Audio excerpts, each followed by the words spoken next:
Okay, Mayor Stevens, we are now live. Thank you very much. Thank you and welcome everybody that joined us for our regular special city council meeting for Tuesday, September 22nd. Will the clerk please call the roll?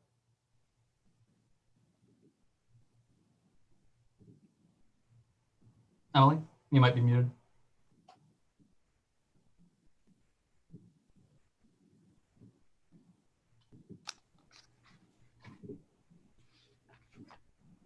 Councilmember Babcock, Emily, Present. you might be muted. Councilmember Gregg, Here. Councilmember Bacon. Present. Sorry, I meant to say Mayor Pro Tem Gregg. Okay, I'm Councilmember, not used to it anyway.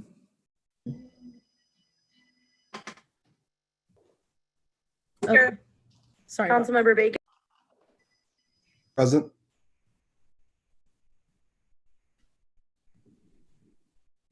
Dana and I don't count today. Sorry about that. I'm having some mic issues. Okay, and then Mayor Stevens. Did you get Councilmember Watson? Oh, Councilmember Watson.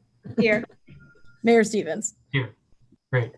Thank you very much. Our next item on the agenda is approval of the agenda. I'll look for a motion on that or any changes. I make a motion. Okay. And that is seconded by Councilmember Babcock. Yes. Great. All those in favor, or any changes to that agenda? Any discussion on it? Great. Seeing none, all those in favor, please signify by saying aye. Aye. All those opposed, same sign. Great. And just as a note to council, when we're doing motions and seconds, I've seen a few people do this. We can get that verbally too, just for folks that are listening in. That'd be great. And maybe even, and if we forget a couple of times, it's okay. But even saying your title before. So if you just say, Mayor Pro Tem Gregg, second, that kind of thing, it might be a little bit easier for folks that are listening. Thank you. Next item on the agenda is approval of the minutes from September 15th. Looking for a motion on those. Motion to approve. I'll second. That was a motion by Councilmember Bacon, seconded by the Mayor Pro Tem. Any changes to those minutes? All right, seeing none, all those in favor, please signify by saying aye. Aye. Aye. All those opposed, same sign. Great, those pass. Our next item on the agenda is written communications. All written communications are posted on the online agenda packet. It's on the link right here. If you don't see something that was posted on there, let me know. Again, sometimes things get mixed up because they are sent to individual council members or the council emails rather than the actual council account. So if you send an email to council@cityofeastlansing.com, it'll be included in this, but there was something individually you might have sent. It might not be included in there. So if you want it to be, just let me know and we'll make sure that is. Our next item on the agenda is communications from the audience. Emily, will you please let folks in? And just for everybody's knowledge, we do have some folks that are here specifically about the Msu Fcu item on there, and they had relayed that to the council's or assistant to the city council before. So we won't be calling on them. We will be calling on them for the public hearing. Everybody will get a chance to talk both times though. So thanks. Okay, caller with a phone number ending in 534, you are now permitted to address council. And we established a rule beforehand that the comments will be limited to 5 minutes. So the assistant to the city council will let you know when you have 30 seconds left. Besides that, caller ending in 534, you're free to go. Hi, this is Ann Hill at 685 Luteo. I'd like to comment on 2 items this evening, one on the agenda and the other not. Yeah. I'm concerned about the funding for roads in current and upcoming fiscal years. As you know, the gasoline and weight taxes that are allocated to the city from the state to help fund the major streets, which include the repair and maintenance of 24 miles of major streets and 8 miles of state highway trunk lines. The gasoline and the weight tax also helps to fund repair and maintenance of approximately 61 miles of local streets. With the COVID impact and fewer miles being driven in the state funding for this item is sure to be significantly less for the near future. However, petroleum prices are still relatively low, and since petroleum is a primary component in pavement, this is a great time to do additional road work.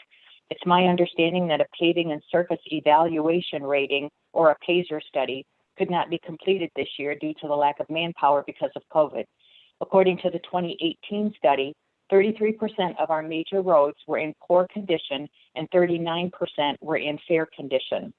Only 1.5 miles of our 24 miles of major streets were paved last year, or 6% of the major streets. The local streets are in even worse condition, with 57% of our 62.5 miles of local roads being in poor condition and 21% in fair condition.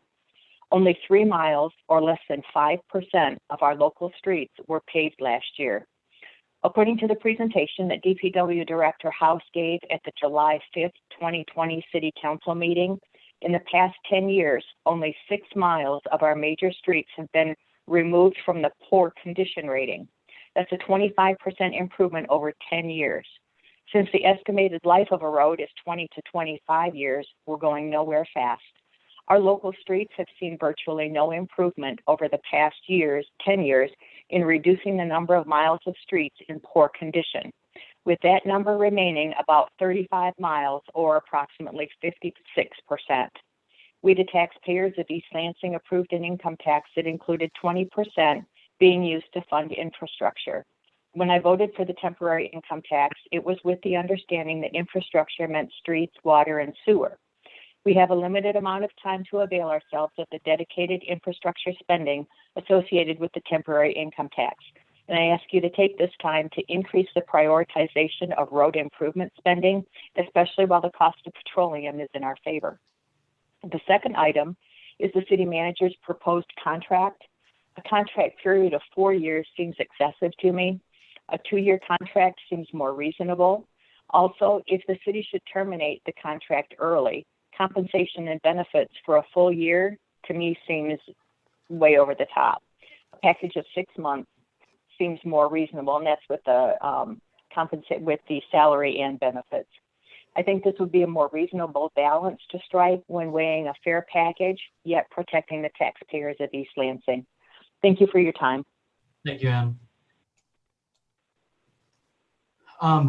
George, could we get an email to council at some point just regarding that conversation around our roads? I brought up a couple of, go ahead. So I can talk about it briefly. So obviously the income tax money has just started coming in last year. So this is the first summer, likely into next summer, that you'll be seeing more road projects. Unfortunately, due to COVID, Public Works made a recommendation to delay a number of road projects, significantly neighborhood road projects, because of the possible disruption to water, sewer, having people's streets open for an extended period when people are in their homes, sort of, stuck in their homes for extended periods. We've seen that some of the projects we've done have caused frustration for people when people have to be basically at home a long period of time. So the danger of having people's water off, the danger of having disruptions to projects, and also having people home for a lot of those projects, we thought it was better to at least wait the year. So there were some projects, some robust neighborhood projects we were going to be doing that have both, at least 2 of them have been pushed back to next year. And I think it was the right decision to make. But we do have a plan to spend more money on roads in consideration of the income tax. And you would have seen that this year, except for COVID. Yeah. And I would just say, when we, and this is very, very far in advance, but to Ms. Hill's point, when we get into our budget conversation in the next several months here, a number of months out, I do think that a further conversation on priorities for that, capital infrastructure program, funding might be appropriate. I appreciate staff putting together somewhat of a allocation worksheet graphic that's on our website, which shows kind of those distinctions. But I do think that, especially for newer council members, it's important to kind of have that conversation. So I appreciate that. Thank you. Great. Will you call the next caller in, please, Emily? Caller with the phone number ending in 936, you are now permitted to address council.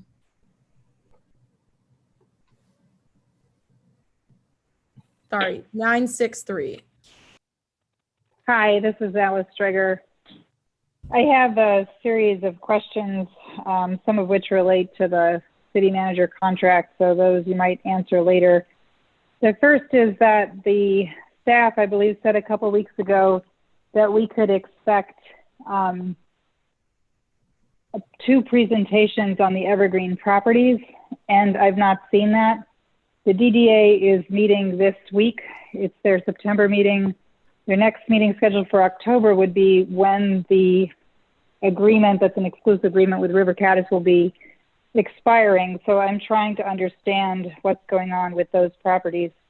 The developer has asked for a 450-day exclusive over a year and a half approximately, and has also asked for a rather extraordinary TIF. So it would be good if you all are paying attention to that to let us know what's going on with that. Secondly, I would like to know the total cost of legal services in fiscal year 2000, well, the last fiscal year, which ended June 30th, before you vote on the contract on Foster Swift, because I'm trying to understand which parts of the cost of legal services not paid to the McGinty firm will now be absorbed into the Foster Swift contract, effectively saving us money. There were some things that Mr. Yaden farmed out to other law firms because they did not fall into the area of specialization that the McGinty firm has. And I believe we will be able to save significant sums of money by rolling that into the Foster Swift contract. So I'm trying to understand the total cost of legal services in the last fiscal year and which parts of those legal services will be able to be absorbed into the Foster Swift contract.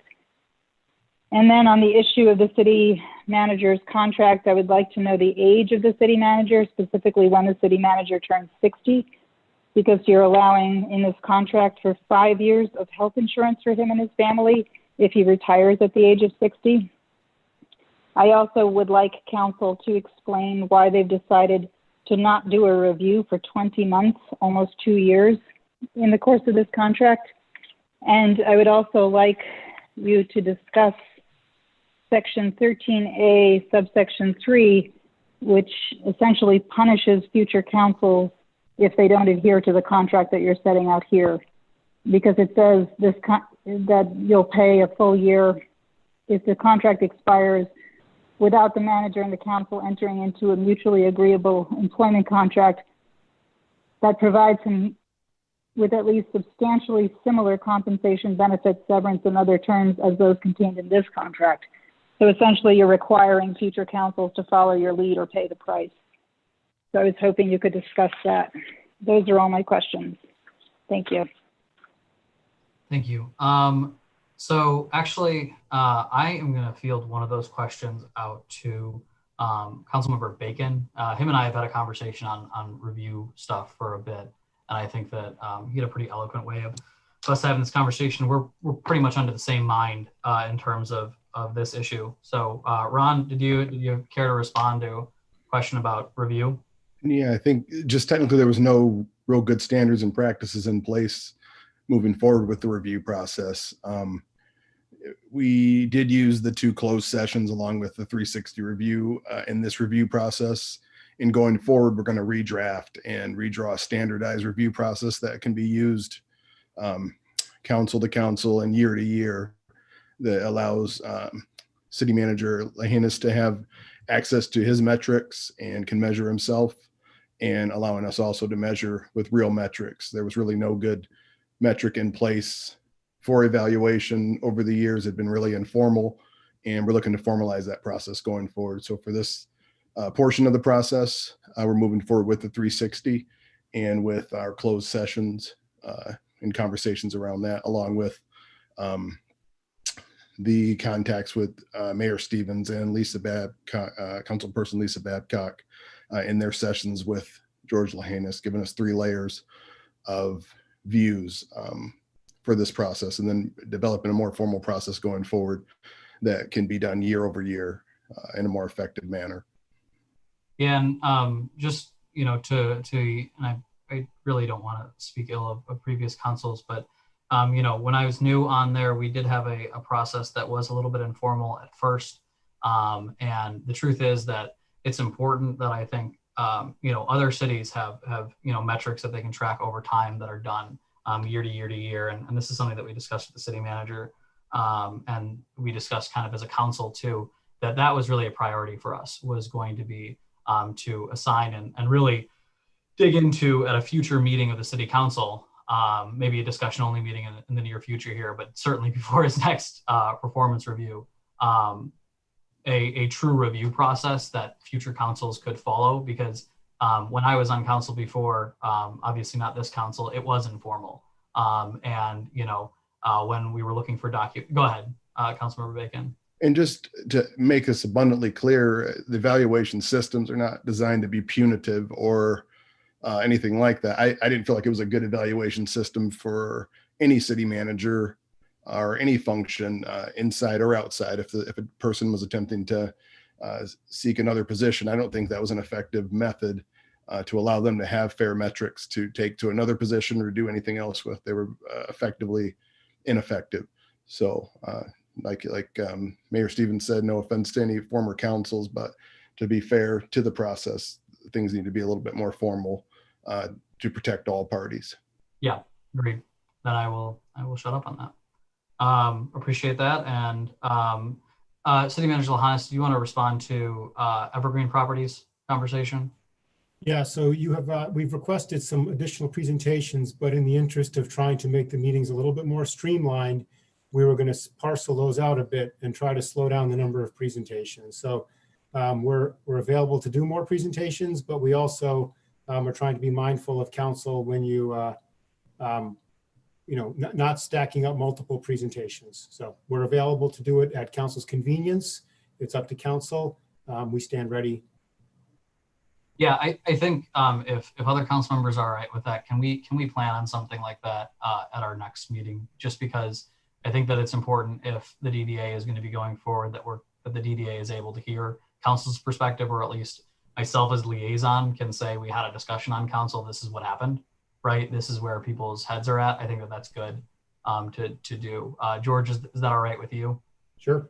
Okay, great, thank you. We can make it in 2 weeks or save it for the discussion middle October, which would be 3 weeks. Okay.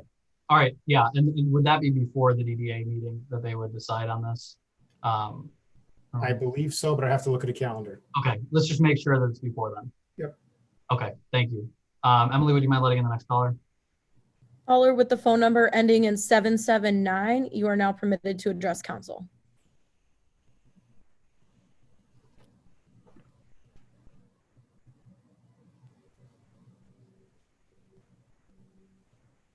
Hello, greetings, council. My name is Bethany Larson, and I am an employee of Michigan State University, also a recent alumna of the graduate program in community sustainability. So I'm a daytime stakeholder of East Lansing who enjoys the sense of place that I experience near campus. I am calling to suggest a particular kind of public art for the new Msu Fcu building that will be built at the corner of Abbott and Albert. I understand that there has already been some concern expressed about the very large solid brick wall that will be facing the north side of that building. And the architects have come back with a proposal to install a gray and green brick pattern to add, quote, visual interest. And I believe that this is insufficient. I understand that another idea for public art is possible sculpture installed on the grounds, but as we know, the site is very tight, and there's already concern about public space flowing around the building. I would like to propose that we can solve the eyesore of this large brick wall, as well as the requirement for public art, in a budget-friendly and community-engaged way, using not just any mural, but using a community-engaged process, a participatory process to create this mural. So I sent a handout that is in your written communication packet, available online. And if you view the Word version of this handout, you'll be able to click all of those hyperlinks. And I just wanted to share with you examples of fabulous successes where in other cities, large and small, including the city of Grand Rapids, where I reside, and the city of Brunswick, Maine, where I used to reside, of participatory mural making that has addressed a host of benefits to the community and to those who live there. I believe that these potential benefits will directly contribute to the city of East Lansing's strategic priorities in vibrant economy and development, diverse, safe, and strong communities, and recreation and cultural opportunities. I am happy to answer more questions about this, but I believe that my handout will provide you with more than enough resources. I myself am not an artist, and nor am I necessarily the best person to coordinate with the arts community there. Of course, you have the East Lansing Arts Commission, who is going to be involved and is very well positioned to lead this effort. There are also others on MSU's campus who would be interested in participating as well. So that is my suggestion. I hope that you will consider. Thanks. So I had a quick question for you, if other council members don't mind, because I did read it over and I thought this was it was a nice thought through proposal. Do you have a second for a couple of questions? Sure. Great. So one of the issues that have been pointed out was that one of the adjacent properties at some point will most likely go forward with attempting to develop that property. And I had floated earlier was maybe something detachable, right? That you could put on, you know, and then take off at a different time. But of course, since the project, George, tell me if I'm being inaccurate here. Since the project is so kind of close on those boundaries, we might be infringing on the property line. On the other, if it was something that was protruding, is that correct? George, sorry, George first, and then I'll go back to. Yeah, I think it'd be better to have them talk during the project, but I don't believe it's 0 lot line, so there really is not room for something with relief on it. And obviously anything that didn't have relief that was painted would be in danger of being covered up. So that's the real danger, but certainly the design professionals for the project and staff could talk about what options there may be and why are we not to do that. Yeah. And and this is a question maybe to the caller. I mean, is that a concern of yours? It certainly is for me, because if there's a bunch of effort done into, and I agree with you, I'm in the same boat, that I'd like to see something visually appealing here, and I appreciate Msu Fcu's willingness to add some color to it, and I think that does accomplish a temporary goal, but there could be a solution that we all get to. But of course, I don't want to cover up great art. You know what I mean? Right. So what's your thought on that? Yeah. Actually, the mural that I helped to paint in Brunswick, Maine as a community member is on oiled linen and can be removed. There's also a link in my handout to a brief 3-minute video from a community engaged muralist. And she is in that video showing a project that she painted on panels that were installed on a building that could be removed. So those are definitely options for a mural that could be removed if needed down the road. Okay. All right. Well, I appreciate you calling in. I appreciate your effort on this. And thanks for being part of the process. Sure. Any other council members have any questions? Great. Emily, would you mind letting in the next caller? Caller with the phone number ending in 499, you are now permitted to address council.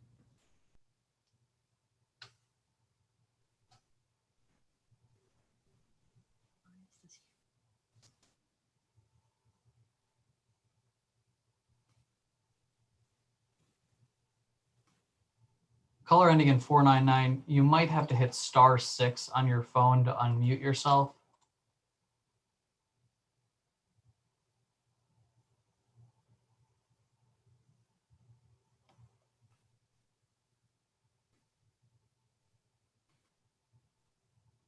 One more time, caller ending in 499. If you hit *6, you should be able to. Oh, there you go. I think that you're unmuted. Feel free to address council. Thank you. This is Tom Owens with Granger Construction. I was listening in. Oh, okay. All right. Thanks for calling in.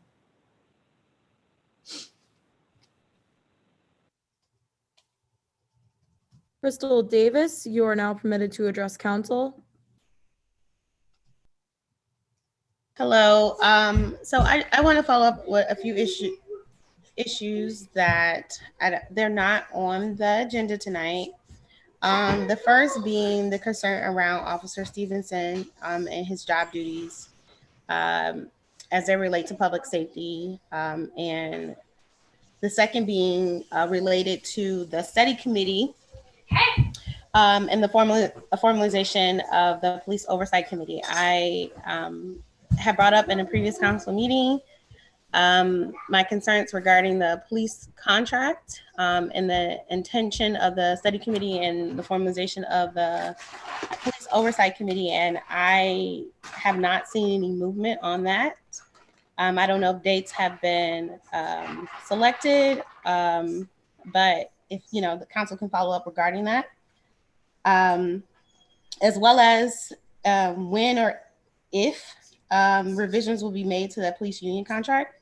And if so, by who, if the oversight committee has not been formed.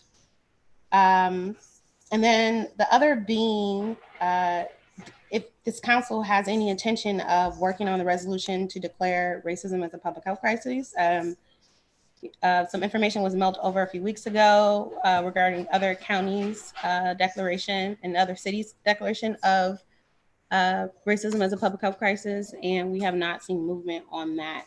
And then to follow up the formalized process of job performance. I'm curious to know what that would look like and when will that formalized process be implemented, and will it extend both to appointed positions and positions within the local government of leadership as well. I don't know if you guys typically conduct annual reviews. It seems that they are typically informal, but I think for leadership roles and public safety roles, those things should be conducted annually. And it would be nice if a report could be produced and that there is some type of public hearing or dialogue on those reviews as it pertains to the operations of the city. Thank you. So you asked a couple of questions in here. I'm trying not to miss any.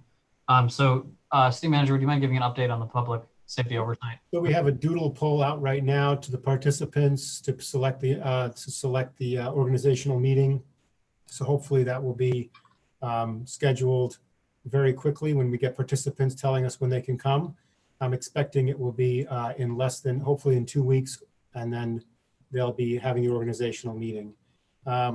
That meeting will set future expectations, a work plan, and all the meetings to come after that. I'm expecting that the plan will be to meet twice per month until they get to an outcome. Okay. Did you want to talk about the CBA as well, or? Yeah, please go ahead. Yeah, so the collective bargaining agreements, I believe, would expire at the end of this year, so June 30th. So we have, we normally would not go into bargaining until winter at the soonest. Okay. Yeah, no, I think the priority on making sure that this board is able to meet, convene, and have extensive conversations before that process is concluded is important, and it's a point well taken. So I know that this has been a priority, and we're just trying to figure out schedules here, but the soonest update that we can get to that to council and the public, I think is good.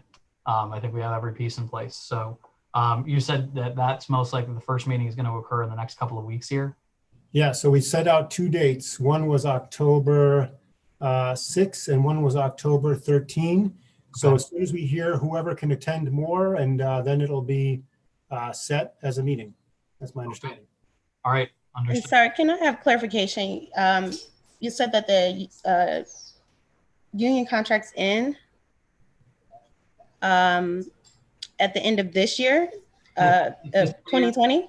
End of the fiscal year. So that would be June 30th, 2021. And you said you enter in bargaining agreement at what point? We start negotiating typically in late winter. So could be February, March, something like that, depending. Of 2021? Yes. Correct. And then racism is a public health issue. I know that we did talk about that before. Go ahead. So I had spoken to Elaine Hardy about this and provided a draft to her. She had worked on something. I believe she had heard from some others who wanted to provide some input. So I think that I'll check in with her to see when that will be ready. I think that if we want something directly, we can have that by the next meeting for council to consider. Great. Councilmember Watson, I want to go to you for that too, because I know that you were taking the lead on Yeah, that. I just wanted to add in, I'm looped into the conversation and talking about meeting with Elaine, and we talked about some people or a person from the HRC. I'm not sure the status, but there's been communications to get a meeting going and talk about the resolution. Okay. All right, great. Well, Yeah. that might change the time frame of its return. So Yeah, I imagine the HRC would want input on it, so if we can somewhat supplement that, their first meeting will be the first, or the next meeting that they have will be the first one in October, so that would be, oh, it looks like the 7th of October would be that first Wednesday, so anytime after that to bring back to council, I think would be important. Crystal, you're on the HRC. I believe that the HRC would probably want input on that rather than having council just pass something, correct? Absolutely. And there's already been, there's a working draft that we have in place. So I don't know when the opportunity would take place for us to kind of compare. Yeah, so why don't Councilmember Watson, if you wouldn't mind getting with Ms. Davis here and trying to work out the details of that, just so we can have some draft document in place and then connect with our DEI administrator as well to make sure that kind of dots are connected so we can get this thing going. Definitely. Thank you. Talk to you soon, Crystal. Yep. Okay, thank you very much. And then I believe you had one more question in terms of reports and reviews. We're hoping to have that on board with a discussion only meeting coming up here. I know Councilmember Bacon's doing a little bit more research into this and formalizing that process. But the hope is to have those conversations as soon as possible. I don't have a timeline for you right now, but when I do, I will let you know, and I'll let the public know as well. Okay, I'm sorry. And then my other question was regarding to Officer Stevenson job duties as it relates to public safety. I understand that he's on like a detective duty. I don't know what those job duties encompass, but I'm really concerned about any interaction he has with the general public. And so I'm curious to know what actions are you guys taking to prevent any potential abuse by this officer? So I will let the city manager answer that, but I will say as clearly as I possibly can, this council has absolutely no oversight on individual employees of the city of East Lansing. The only people that we have oversight on are the city attorney and the city manager. So we would not be taking action on that. But I will hand it over to the city manager to see if he wants to comment. Yep. So at this point, Mr. Stevenson has requested and has been put into the Detective Bureau, where he'll be working primarily a desk job for the foreseeable future. So that's the best I can say at this point. Okay. All right. Thank you very much. Emily, would you mind letting in the next caller?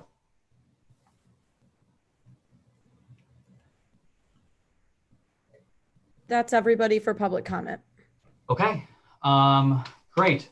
So our next item on the agenda is communications from the mayor and council members. I will start with Mayor Pro Tem.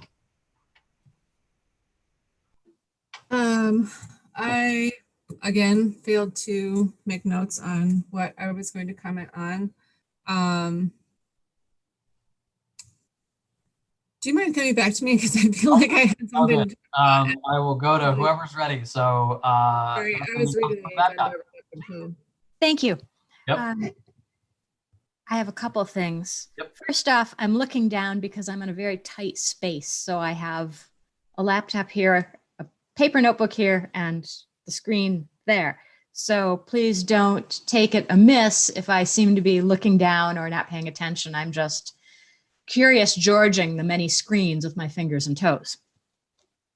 I've always thought curious George should be a verb, and now I've done it.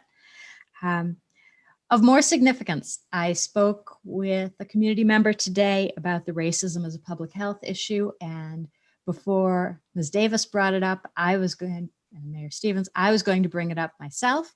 I am certainly wholly committed to moving that forward, And I know that Councilmember Watson has worked on that.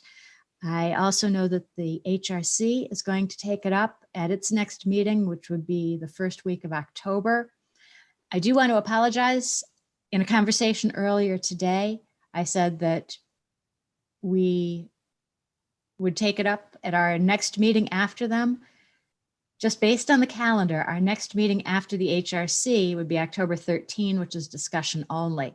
So I think it would come up the week after that. However, please know that I am wholly committed, and I know Councilmember Watson is wholly committed.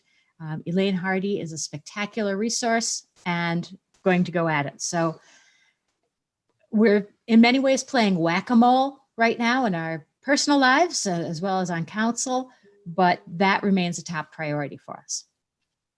Lastly, I want to address something that's kind of awkward, or I'm not going to say this as well as I wish I could, but I'm hearing about anonymous sources, and there may be a generational difference here, which was I was raised by people who believed in speaking truth to power. That was the motto and the mission.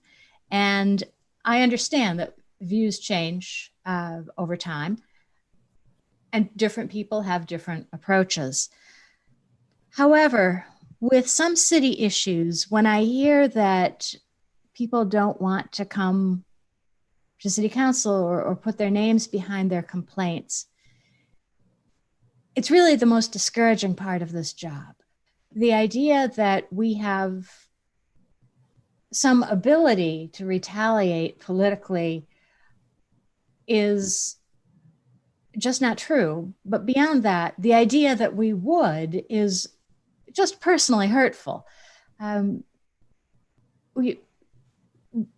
think I speak for all of us when I say that we did this because we wanted to get involved in the community. We wanted to do something positive. We might have thought that the way things were being done, at least in certain capacities, needed change. But we're here to represent the people. There are many people I hear from who I don't necessarily agree with, but I respect immensely. And we're doing our best.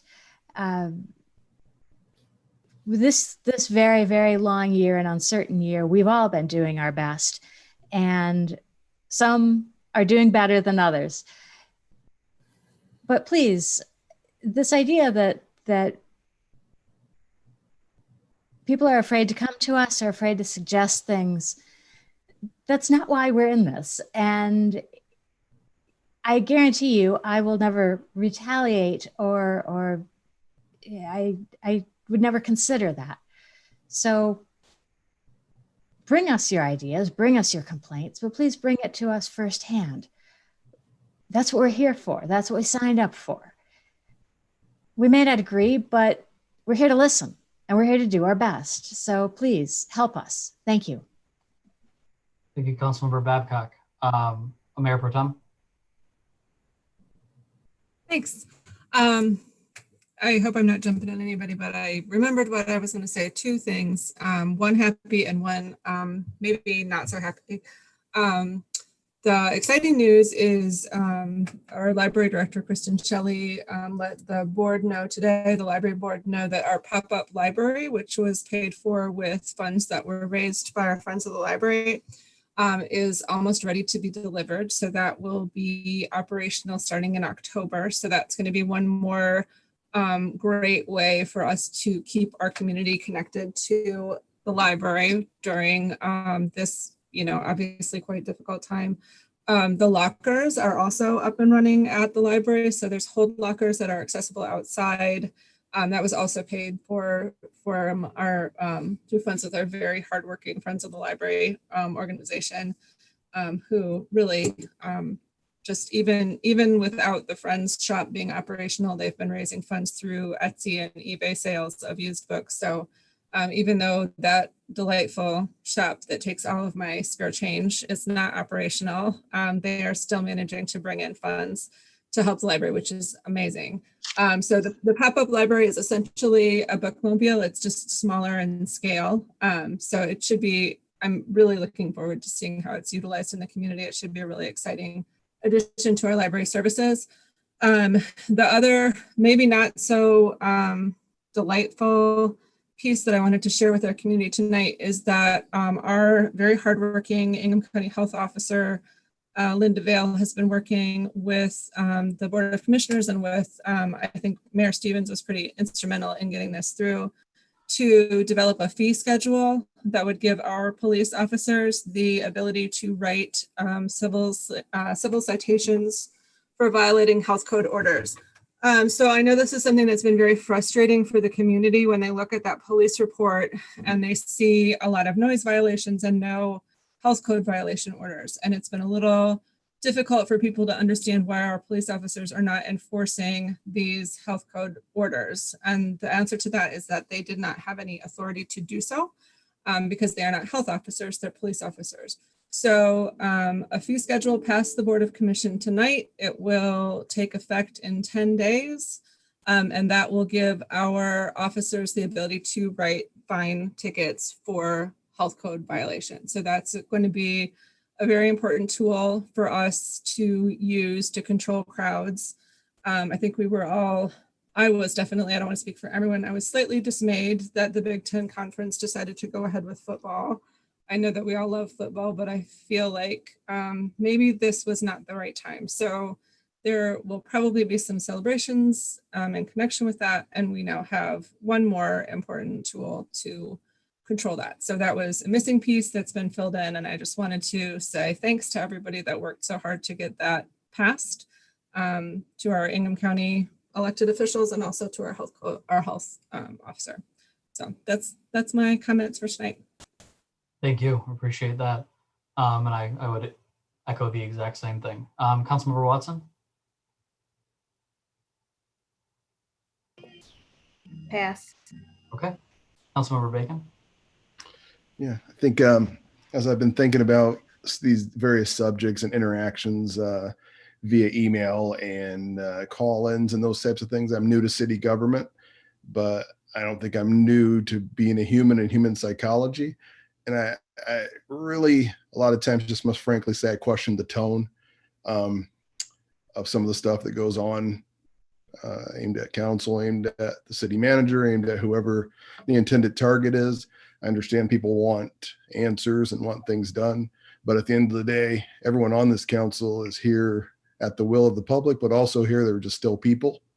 So it's, I think maybe acknowledge the humanity and that people make mistakes. I've seen the smallest issues of city staff or whoever called out as if they, pilfered the entire coffer somewhere. It's just it's the most bizarre thing ever. We are here in the service of you and of the community. And at the end of the day, I understand people want things done a certain way or in a certain timeline, but at the end of the day, tone matters. And it's an easier way to get things done. And everyone here is listening. You have a council here that really does have a listening ear. And I would hope being dropped in the middle of it, I would hope we could turn the temperature down a little bit, change the tone, and begin to work together with people. Because frankly, for the most part, I don't know most of the people from Adam, and I'm willing to work with you and listen to you and hear your concerns, but we have to turn the temp down a little bit, frankly, from my perspective. That's all I got. Thank you, Councilmember Bacon. So I have a few things that I would like to address. The first one is I want to say hello to John Kloswick. John is somebody that has been at many city council meetings since I first got elected, sitting in the front row and participating in the council process. Sometimes he's the only member of the public that was in those stands, and he's dealing with some health issues right now. And I just want to say, thanks for being with us throughout it. And I'm with you right now, and I hope the rest of the council is too. People that are very involved in our city governments. It's a good thing. So I appreciate everything you've done for the city, and I wish you well, and I'm hoping for your health. So next thing I wanted to say, I'm going to start trying to do a little bit more thank you and a little bit more gratitude during this, but A couple of people that I really want to thank are Councilmember Watson and Councilmember Bacon. This has been a really, really tough time on the city council, and I'm seeing, more emails, more questions from newer council members, more opinions formed on different issues and pushing of, different ideals. And it's difficult, you wanna say, and to Councilmember Bacon's point on humanity, you wanna say that you're gonna hit the ground running, right? But there's a lot to learn and there's a lot to do. And so, I just want to be appreciative of the fact that they were dropped into, what is a difficult situation. And, I've just seen a lot of really great stuff over the past at least few weeks. And I want to be cognizant of the fact that they stepped up, and I'm just really happy with the decision that we made to appoint both of them. Next thing that I want to address, and something that I'm hoping actually the city manager will address in his comments, is Harbor Bay. Last week talked through their proposal, and also indicated to us that they had been renting to folks that were under 55. I want to know what the city's response was on that, and then how we proceed to move forward. And just in general, city manager, if you could give me some response based on last week's conversation generally, that'd be great as well. I think that in terms of COVID, I got a bunch of, let's say, less than happy comments on social media and a couple of emails here or there when I was talking about fraternities that voted against getting rid of social gatherings. And I have been informed that they are going to be taking a revote on that. So I'm hoping that revote, I believe the last day to submit votes was on Monday. I'm waiting to hear an update, but I'm hoping that vote went in a positive direction, because I don't believe it did last time. So looking forward to seeing an update on that. Leaders in our community taking a stance of leadership. So that is what I've got so far, but I will pass it over now to the city manager, and hopefully he can address a couple of things that I just said. So I've got several items, Your Honor, and I'll just go through the list here, Absolutely. if you don't mind. So first is to say thank you to Mr. Yaden. This is Mr. Yaden's last meeting. I want to thank him for his service to the city. It's been a pleasure working with him. So thank you, Tom. Second is police chief candidate. As council knows, we have been working through a police chief hiring process.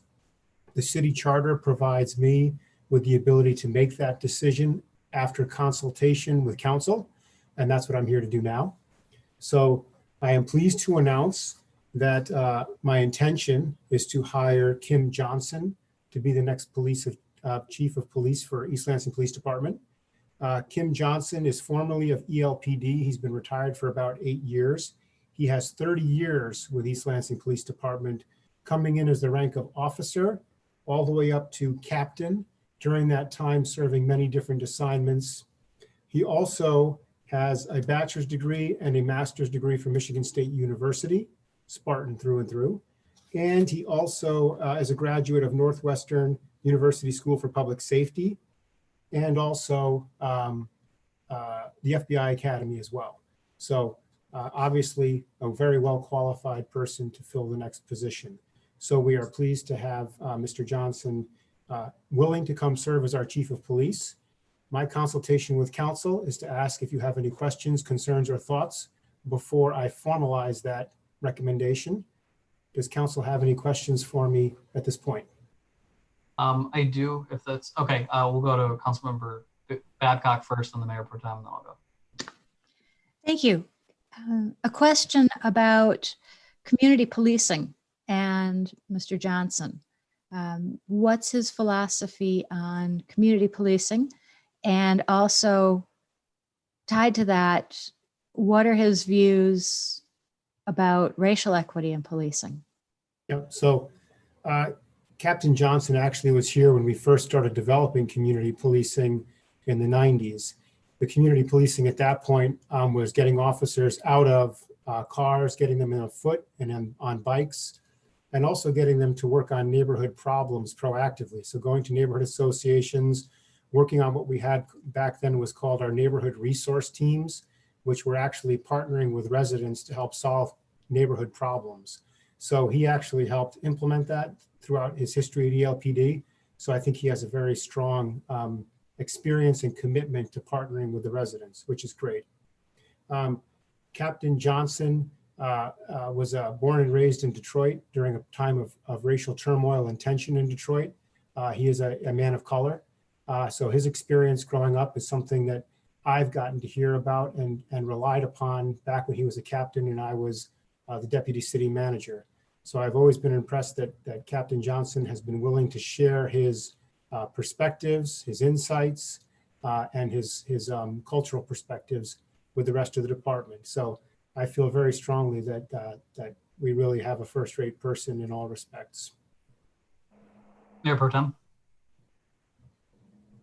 My question is similar. I had the honor of sitting in on one round of police interviews. Councilmember Bacon and I had the chance to speak to all the candidates, and I support this choice. I think Mr. Johnson or Officer Johnson, Chief Johnson, I'm not sure what we should call him right now. I think he'll be a great asset to the community.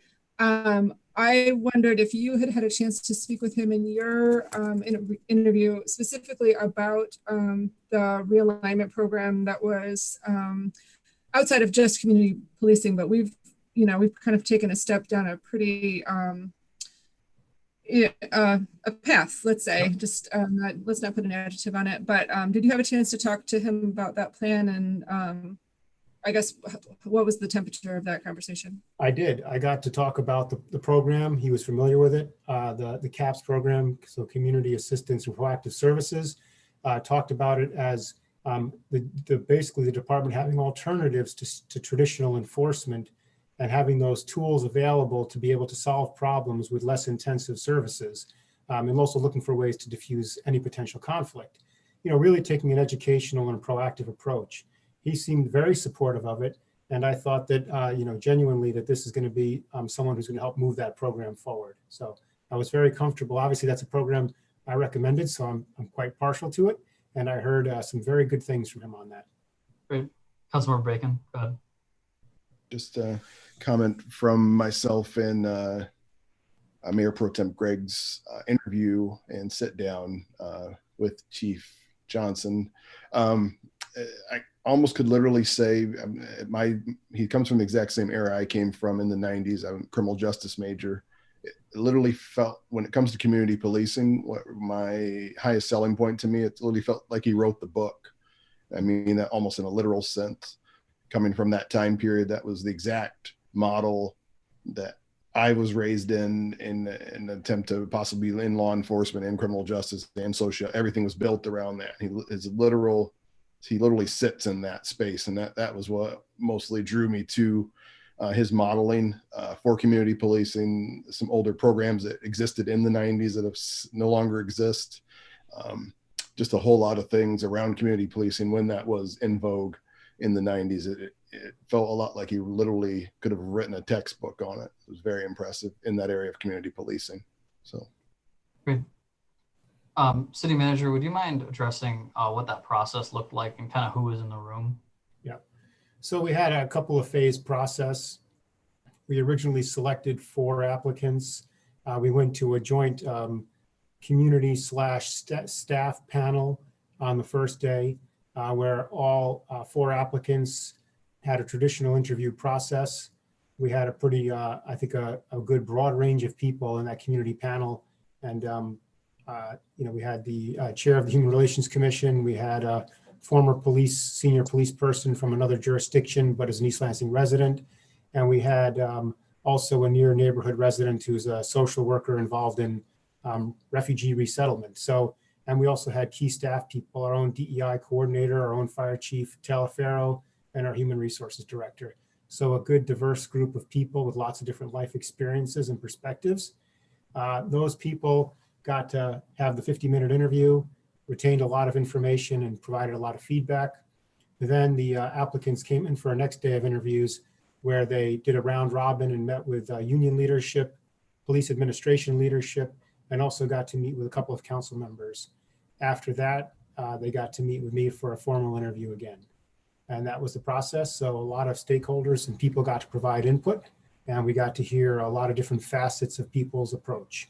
Great. Okay. Thank you for that. Appreciate it. And looking forward to moving forward. Thank you. Sorry. Can I go on? Are we good to go to my next? item? Okay. So the next item is you asked about enforcement with Harbor Bay. Obviously, we're all surprised and disappointed to hear that the 55 plus project is in fact renting to people who are not 55 plus. Today, the city sent out a letter citing a violation of the city zoning ordinance for renting to people who are under 55, and also that the city zoning code violation results in a violation of the master ground lease, because that says that the master ground lease, you have to comply with all of our zoning ordinances. So in both respects, we have a violation, and the city gave them a 60-day opportunity to correct that. 60 days, because that's what it calls for in the master ground lease, to correct any defects. And this obviously is a defect and a violation in our view. So at this point, we provided that notice, and we will be awaiting their compliance. I would also say, because this issue has come up pretty recently, I have been involved in this project since its infancy, I guess I would say. I think it's a great and exciting project, and it's come out very well. I think the project should stay 55 plus. That's how it was envisioned. That's how it was showed to the residents of East Lansing. And that's what all of the participants, including the city, bargained for, so to speak. So I think at this point, strongly believe that 55 plus is what this project should remain. Council has any questions for me? I'd be happy to try to answer. Do not. Was that the end of your report? That's all I have. Thank you. Thank you very much. I'm City Attorney. Thank you, Mayor. You should have in your hands a copy of my final litigation status report. I'm happy to answer any questions that council may have regarding any specific cases, and I'll be available if some of those questions want to be done privately after the council meeting. Since this is my last council meeting, I'd like to just take an opportunity to thank what is a very talented East Lansing city staff. Literally, they made my job as easy as it possibly could be because of their talents and their hard work and their abilities. I'd like to thank all of the fine men and women of the East Lansing Police Department and the East Lansing Fire Departments that I've had an opportunity to work with over these many years. My experience with them is nothing but professionalism on their part. So I want to thank them for their willingness to put on those badges and uniforms every day and protect us. Finally, I'd like to thank Ruth Beyer and Mark Meadows for what was an extraordinary show of support, but not only their extraordinary show of support, but for their integrity and their willingness to push back against the false narratives. That's been greatly appreciated and is greatly appreciated. That's all I have, unless there's questions. Thank you, sir, and thank you for your service. All right, our next item on the agenda is our consent agenda. City Manager, will you please read that off? Yes, Mayor. We have the following items on the consent agenda for council's consideration. Item 3.1, approve the following appointments or reappointments to boards or commissions. A, Ed Wagner to the Planning Commission for a partial term ending December 31st, 2022. B, Lauren Lapine to the Planning Commission for a partial term ending December 31st, 2020. 3.2, approve the MDOT Transportation Alternatives Program, TAP, local agency resolution for the 4 to 3 lane conversion on Abbott Road from Saginaw Street to Lake Lansing Road, and authorize the city clerk to sign. Item 3.3, approve a contract with Cone Elevator for monthly service of the 2 Albert Avenue parking garage elevators, and authorize the city manager to sign. Item 3.4, approve a contract with Harvey Electronics for the service and licensing of the gated parking facility parks, equipment, servers, and camera systems, and authorize the city manager to sign. Item 3.5, introduce and refer to the Planning Commission Ordinance 1492, an ordinance to make necessary updates and corrections to Chapter 50, zoning of the code of the city code. Item 3.6, introduce and set for the October 6, 2020 business agenda, Ordinance 1493, an ordinance adopting the 2015 edition of the International Fire Code, IFC, and replacing the outdated NFPA. Item 3.7, introduce and set for October 6, 2020 business agenda, Ordinance 1494, an ordinance to edit a typographical error in the spelling of Patriarche Park. Item 3.8, introduce and set for October 6, 2020 business agenda, Ordinance 1495, an ordinance to change the duties of the Parks and Recreation Advisory Commission from reviewing the service delivery plan to a review of the operating budget. those are all the items on the consent agenda for council's consideration. Thank you very much. Any council member want to take one of these items off and put it on the business agenda? Your Honor, could I just make one quick note? That a number of these items are actually part of the city code review that council ordered back in January, sorry. And these are complying with the every 10-year review. So that's what a number of these cleanups are. Okay, thank you for that. Get a little bit more explanation of that process and some of the different areas. I think that maybe even an email form to council members after the fact, I think that would be good. Just because I want to know kind of what that process was and where the areas of concern were and what was looked at and what maybe wasn't. So thank you. Yep. Anybody want anything taken off that consent agenda? Great, then I will look for a motion to approve. Aaron, can I just get a point of clarification? Absolutely. On the December 31st, the partial term on the commissions, with the commission process being a little different, new to me, but is it the short duration of that appointment? What's the logic or logistics around that, just for my future clarification? Do you want me to answer that, Mayor? Yeah. Typically, it's just someone filling a partial term, and typically the person would have to just be reappointed at the end of the year. So that does happen where someone fills a short-term vacancy, and then they're just reappointed typically in January or December. Perfect. Thank you. Okay. I will look for a motion, or if there's any other questions, please feel free to ask. I'll move approval of the consent agenda. A second? Then move to approve by the Mayor Pro Tem, seconded by Councilmember Babcock. Any discussion? Wonderful. All those in favor of the motion, please signify by saying aye. Aye. Aye. Councilmember Bacon, I believe you might have been muted when you voted. Aye. Sorry about that. Nope, no big deal. All those opposed, same sign. Great. That passes unanimously. Our next item on the agenda is consideration of an application for a site plan and special use permit from Newman Smith Architecture. This is the Msu Fcu Building. This is a public hearing, but I will ask staff to give an explanation first, and then we're going to open it up to the public. So, Mr. Fehrenbach, thank you very much. Great. Thank you, Mayor Stevens. I thought since this is not just a site plan special use permit, but also is part of a broader context, that I'd provide some of that for you. And if Emily or Nicole can pull up my brief PowerPoint, I'd appreciate it.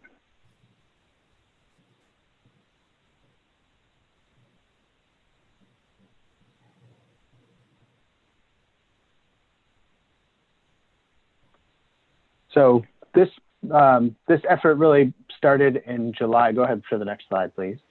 This effort really started in July of 2019, where the city manager and I participated in a business retention visit with MSU FCU leadership, really to see how they're doing, see if there's anything we can do to help them out as one of our largest employers and taxpayers, just to sort of touch base.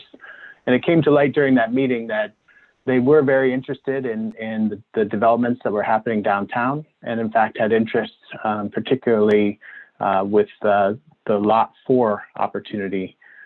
So in August of 2019, we sat down with MSU FCU and their team, started to discuss a concept for what would ultimately become the project that's in front of you tonight.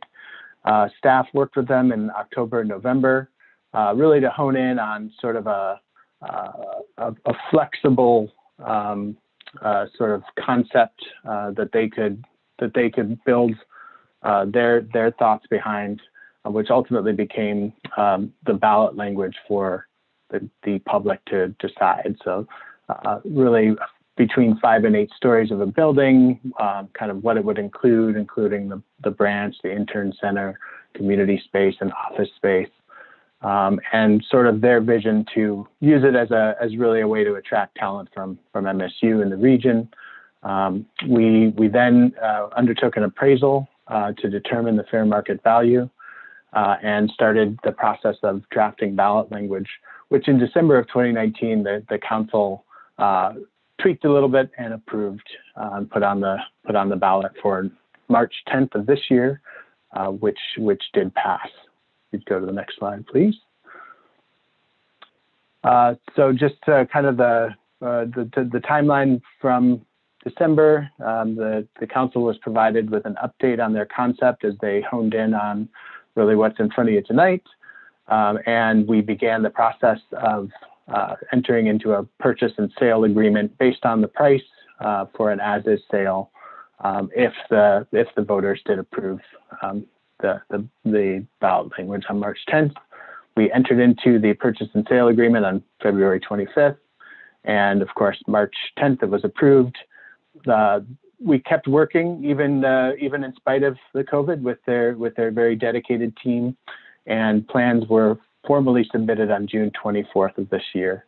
After a planning commission, DDA recommendations to council, which are in your packet tonight, and also a ZBA approval of a variance, it is in front of you for consideration tonight. And next slide, please. If the council does approve this project tonight, the next step is really the final due diligence and prep for closing. You may recall on the 8th of September, you did extend a little bit the PSA, the purchase and sale agreement, to November 6th, which is when this transaction would need to close by. And prior to that, we would return to council to authorize the execution of those documents. So next slide with that. With your permission, Mayor, I'd like to pass it over to MSU FCU. We have Aaron Bodell, who is the lead for the team there, who has a presentation for you tonight, and then move on to the public if that's acceptable. Yeah, it should be fine. Okay. Aaron, I think you and your team should be moved over to panelist at this point. Might take Emily a couple of seconds, that's all right.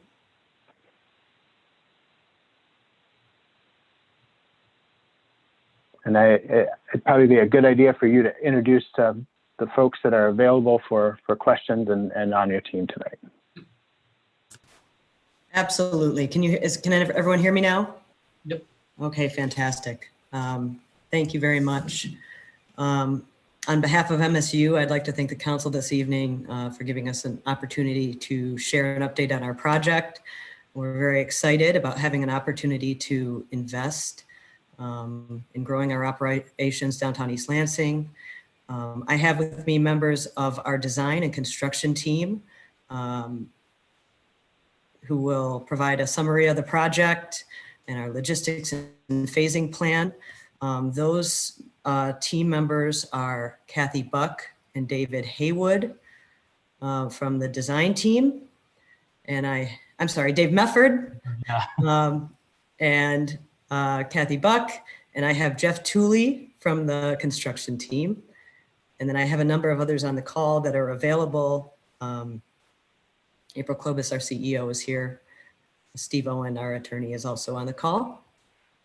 So with that, I will get going. I do want to just talk a little bit about MSU FCU before we start. But so since our founding in 1937, MSU FCU has grown to be nearly $5.5 billion in assets, and we serve 296,000 members worldwide. We have 885 employees. MSU FCU continues to grow because we care about our members and we care about the communities that we serve, and because we provide products and services that our members need, and we provide superior service with each interaction.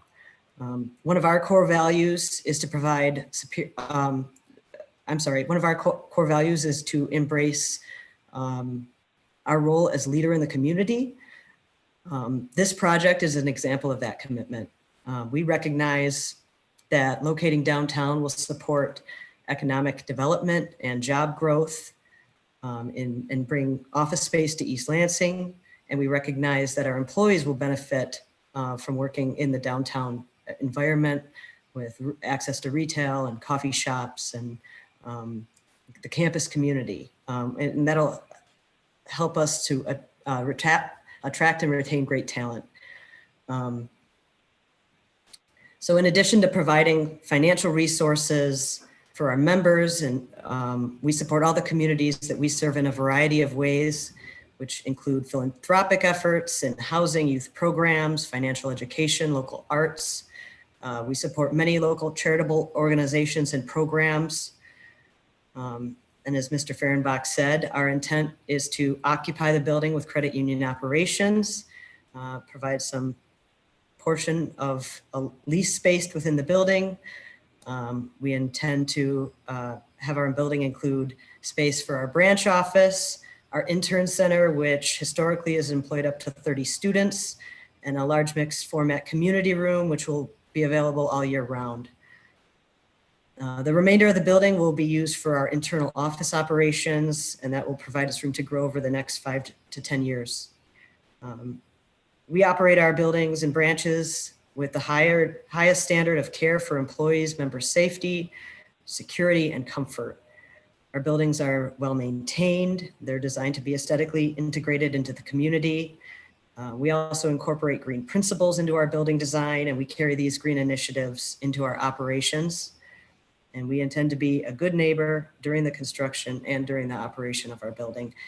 And that said, I'm going to turn it over to Newman Smith to further talk about the project. Thank you.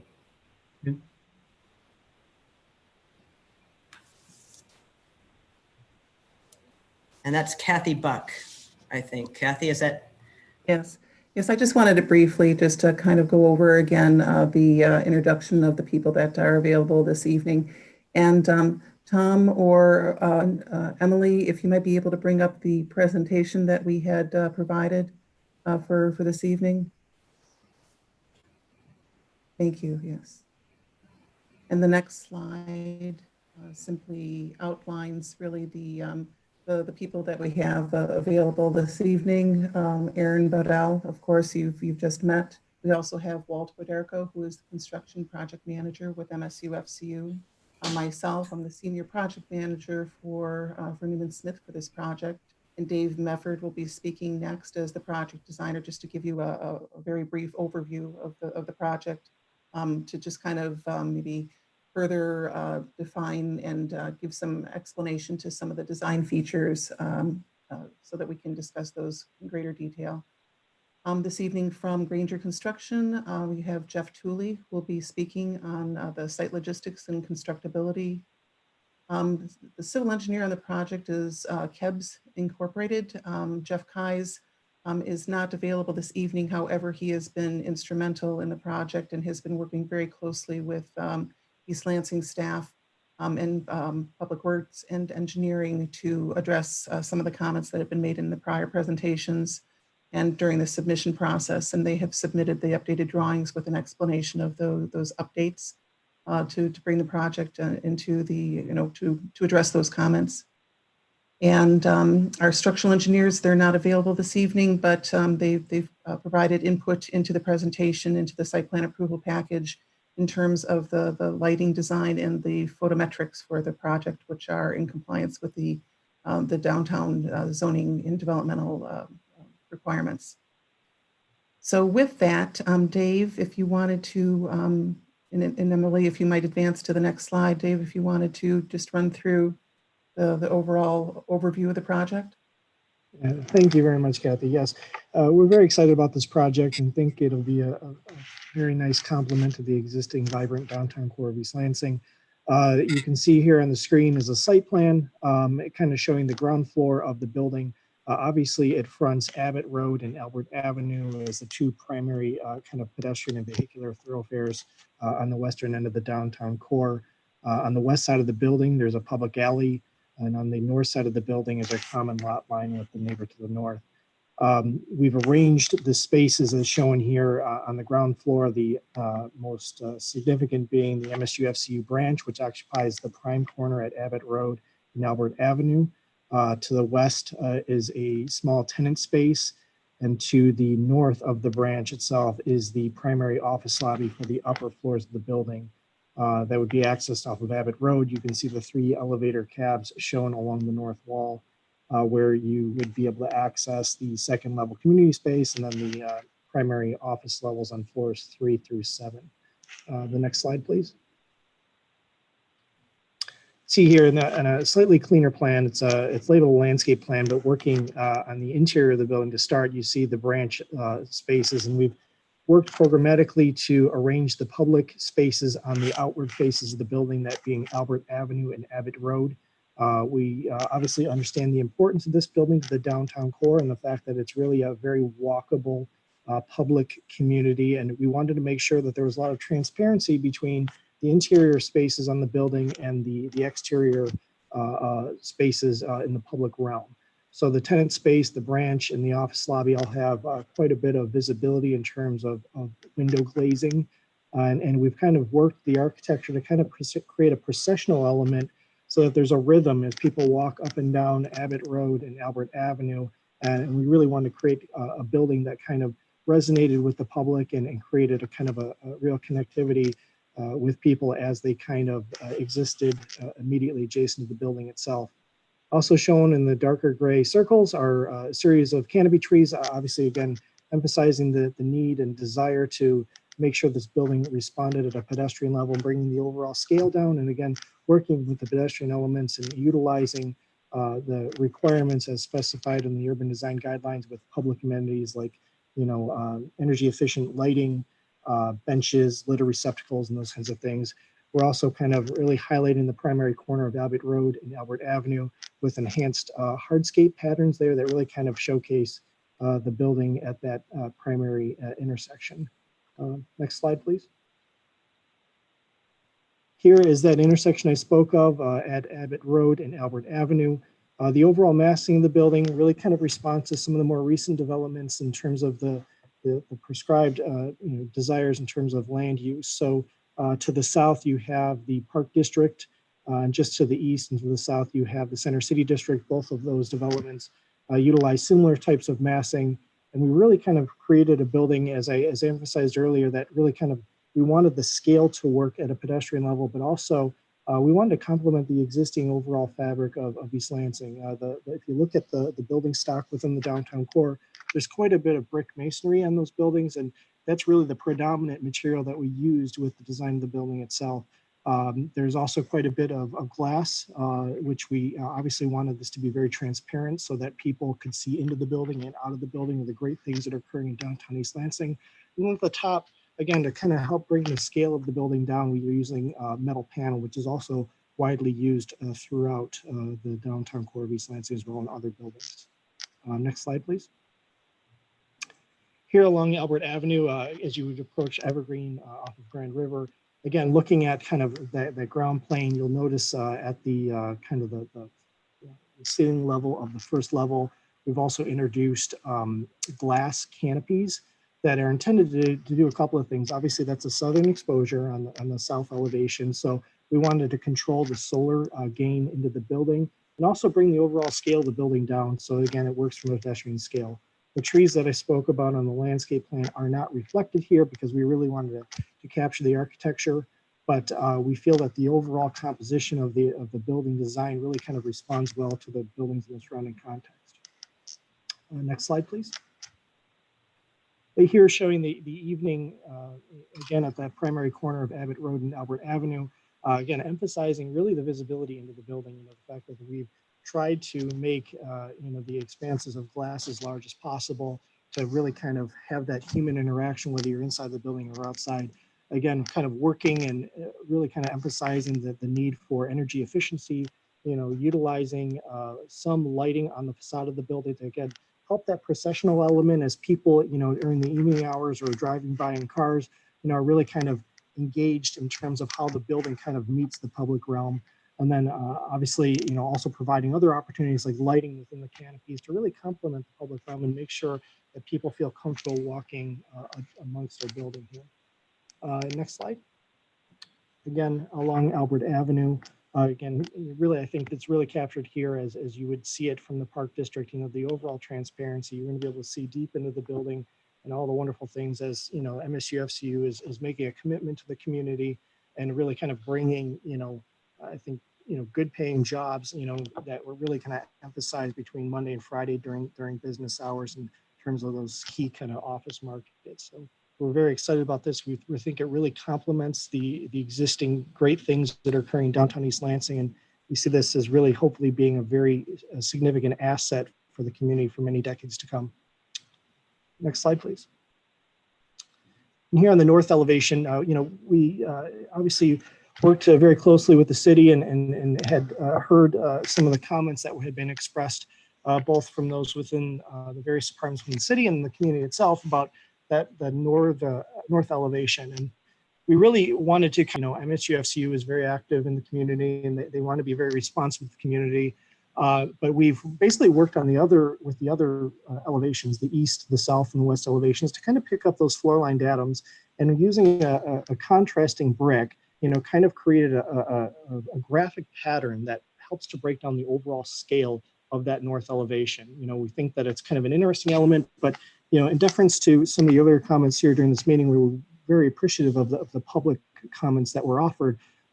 This is not intended as part of the overall public art component. I can say that Aaron Bodell and Msu Fcu have been working very close with the East Lansing Arts Commission, and I think that they are obviously very engaged in terms of procuring and making sure that art requirement is kind of incorporated into the project itself. Above and beyond the efforts we're going to here to help kind of bring down that scale and make sure that everyone is happy with the overall design of the building in terms of the way that it relates to the existing fabric of the city itself.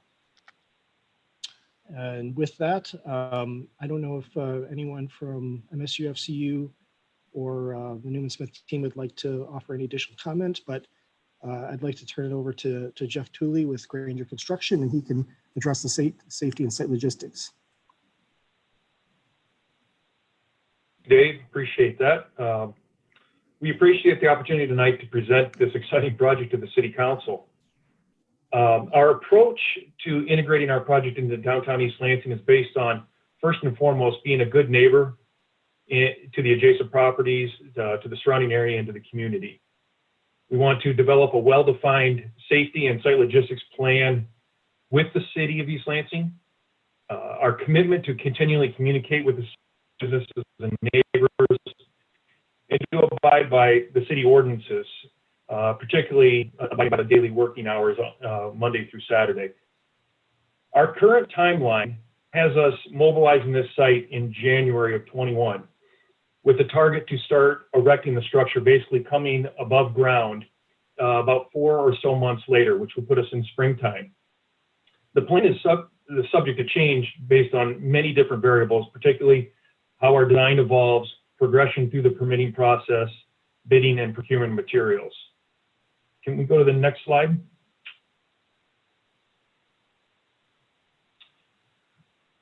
On this slide, you'll see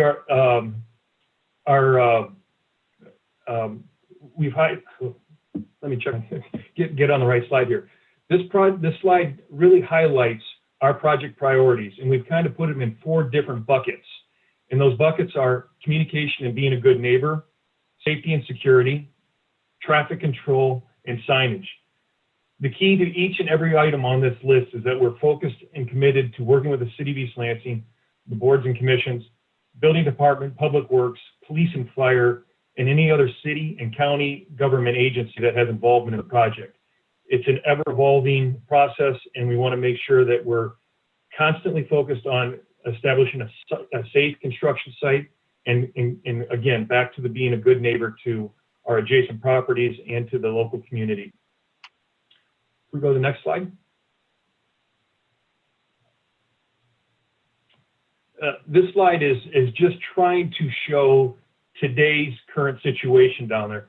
And if you look in the bottom left corner, we're just highlighting there's one of our adjacent projects, and this identifies some road closures that are currently ongoing. And the key issue here is it's ever evolving downtown East Lansing, and we want to make sure that we are collaborating with the other projects, with the city, to develop the best plan that it minimizes the impact in the downtown area. And we can go to the next slide. And this is a slide, and it's obviously a pretty wide view of the downtown area. but it's necessary just to show the vast planning that we've been going through. This highlights road and sidewalk closures, signage and traffic routing around the construction site. Our site is extremely tight. We're trying to build, we're actually building to the property lot lines on all four sides. So there's minimal space available. We need to create areas for deliveries, for truck staging, and flow of small equipment around the site. And for these reasons, we're requesting lane closures both on Abbott and on Albert. And we understand that we're looking to develop a plan, but it also has to be in collaboration with what works with the downtown area. So we're requesting what right now appears to be the most feasible option for us to construct this building and to create a safety barrier around the perimeter of the site so we don't impact neighbors or the public as they are walking by or adjacent to the project. A couple other key things to note. We are planning to use a mobile or a crawler crane. On the adjacent projects, you've seen tower cranes used there. That doesn't seem to be the best solution for us on this project. One, because of the area, and two, the impact of a foundation for a tower crane. And so this allows us to maintain all lifting and placement of structural components, the north elevation and all the structural steel from within our property. So we won't be lifting over our adjacent neighbor's property or out over the roadways. That also helps create kind of just a more safer looking appearance to the site, as that crane does not swing in any other areas except our site. The entire site will be fenced and screened and will be secured on a daily basis. Roadway and sidewalk closure fencing, gates, barrels, Jersey barriers will be maintained daily, and we'll always maintain two-way traffic on Abbott. I think that's very important to point out. All signage will be coordinated with the city to provide clear direction and maintain appropriate safe distances from the construction activities. We will coordinate with our neighbors to make sure signage and barriers don't obstruct their business operations. Deliveries will be coordinated for our site and for adjacent properties. We want to make sure, again, it's a continual statement here of being a good neighbor. We want to make sure, even with a request to close the alley, we want to make sure that we allow delivery access for appropriate adjacent businesses. Deliveries will be coordinated and a consistent flow of traffic will be maintained. We're showing some traffic patterns here.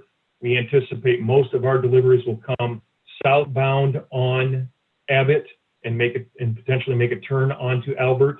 We may take some small traffic delivery or small truck deliveries from Albert and cross over Abbott into the site.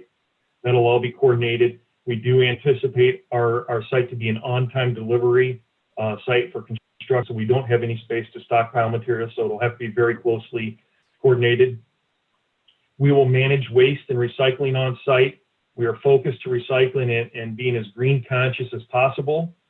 As the building is erected and prior to enclosure, we will implement safety screening and netting on all open floors, and will prevent debris and materials from blowing out of the building. With that protection, we want to obviously maintain a clean site and a safe site. We'll also be maintaining dust and debris control as we start the project. And again, we will follow all the city ordinances that we're required to follow, specifically, again, back to noise and vibration concerns and to the daily working hours. Again, our goal is to be good neighbors, develop a well-defined safety and site logistics plan with the city of East Lansing, commitment to continually communicate with the city, local business, and our neighbors, abide by the city ordinances. And in conclusion, I just want to reinforce that we understand that we need to be flexible, and we're committed to work and be collaborative with the city and our neighbors. And with that, I'll turn it back over to, I'm not sure who it goes to next.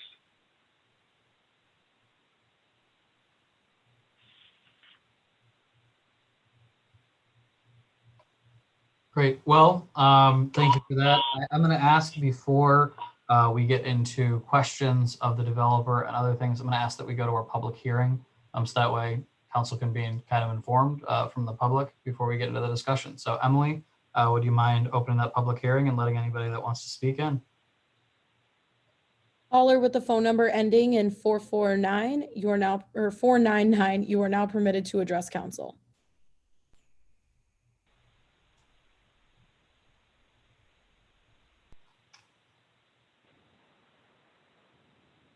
There we go. Pass.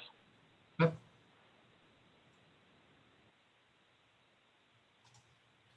Caller with the phone number ending in 608, you are now permitted to address council.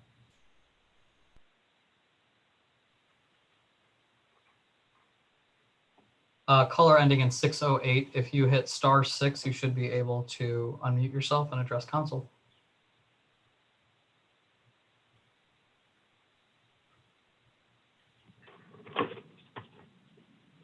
One more time, caller ending in 608. If you hit *6 on your phone, you should be able to address the full council along this matter.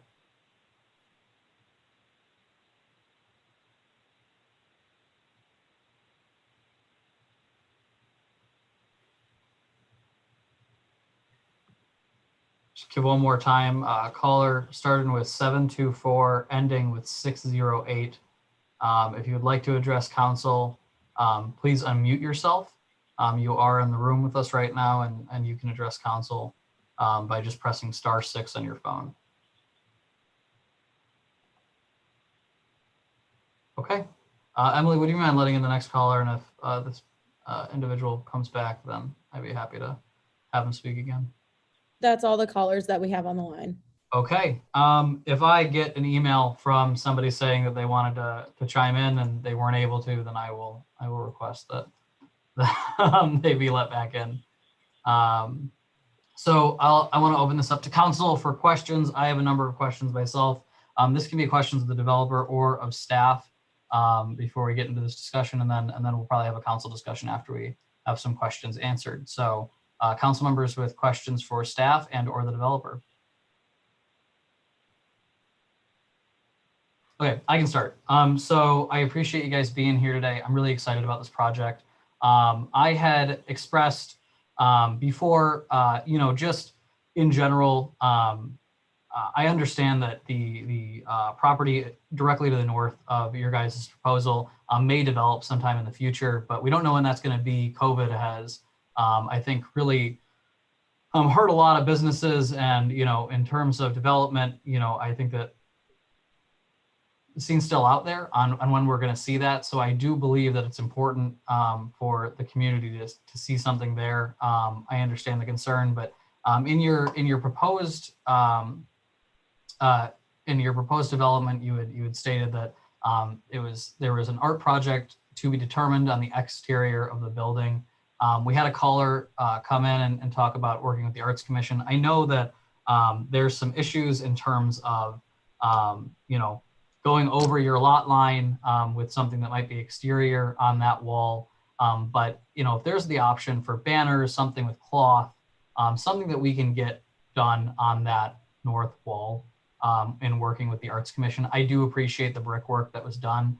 And I think that is a good step. But I will say, in general, if we can get something else there, I would be very, very happy. I appreciate folks' willingness to hear that comment and understand that it's not a comment on the entire proposal, because I am very excited about this.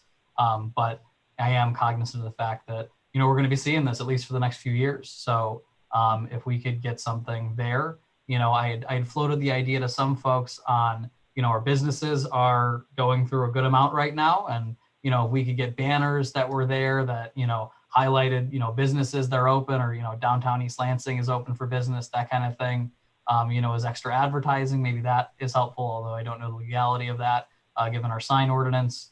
But just in general, I think that since I think things are to be determined based on what I've read, if there can be some kind of collaboration with the Arts Commission or city staff on this, I think it would be good. Even if it's temporary, even if something is moved, and honestly, I'm going to say it, even if something's covered up. I understand the concern there, but if there's going to be that commitment to a certain amount of money allocated towards the arts, I think that's a good place to put it. So that's my pitch. I really do appreciate the brickwork that was in there. I think that does accomplish some of the goals, but if we could take that a step farther, I think that would be great. As you know, aside from this, I think that it was brought up at previous meetings that the Transportation Commission, and actually, you know what, as aside from that, does anybody on the development team have a response to what I just had put out there?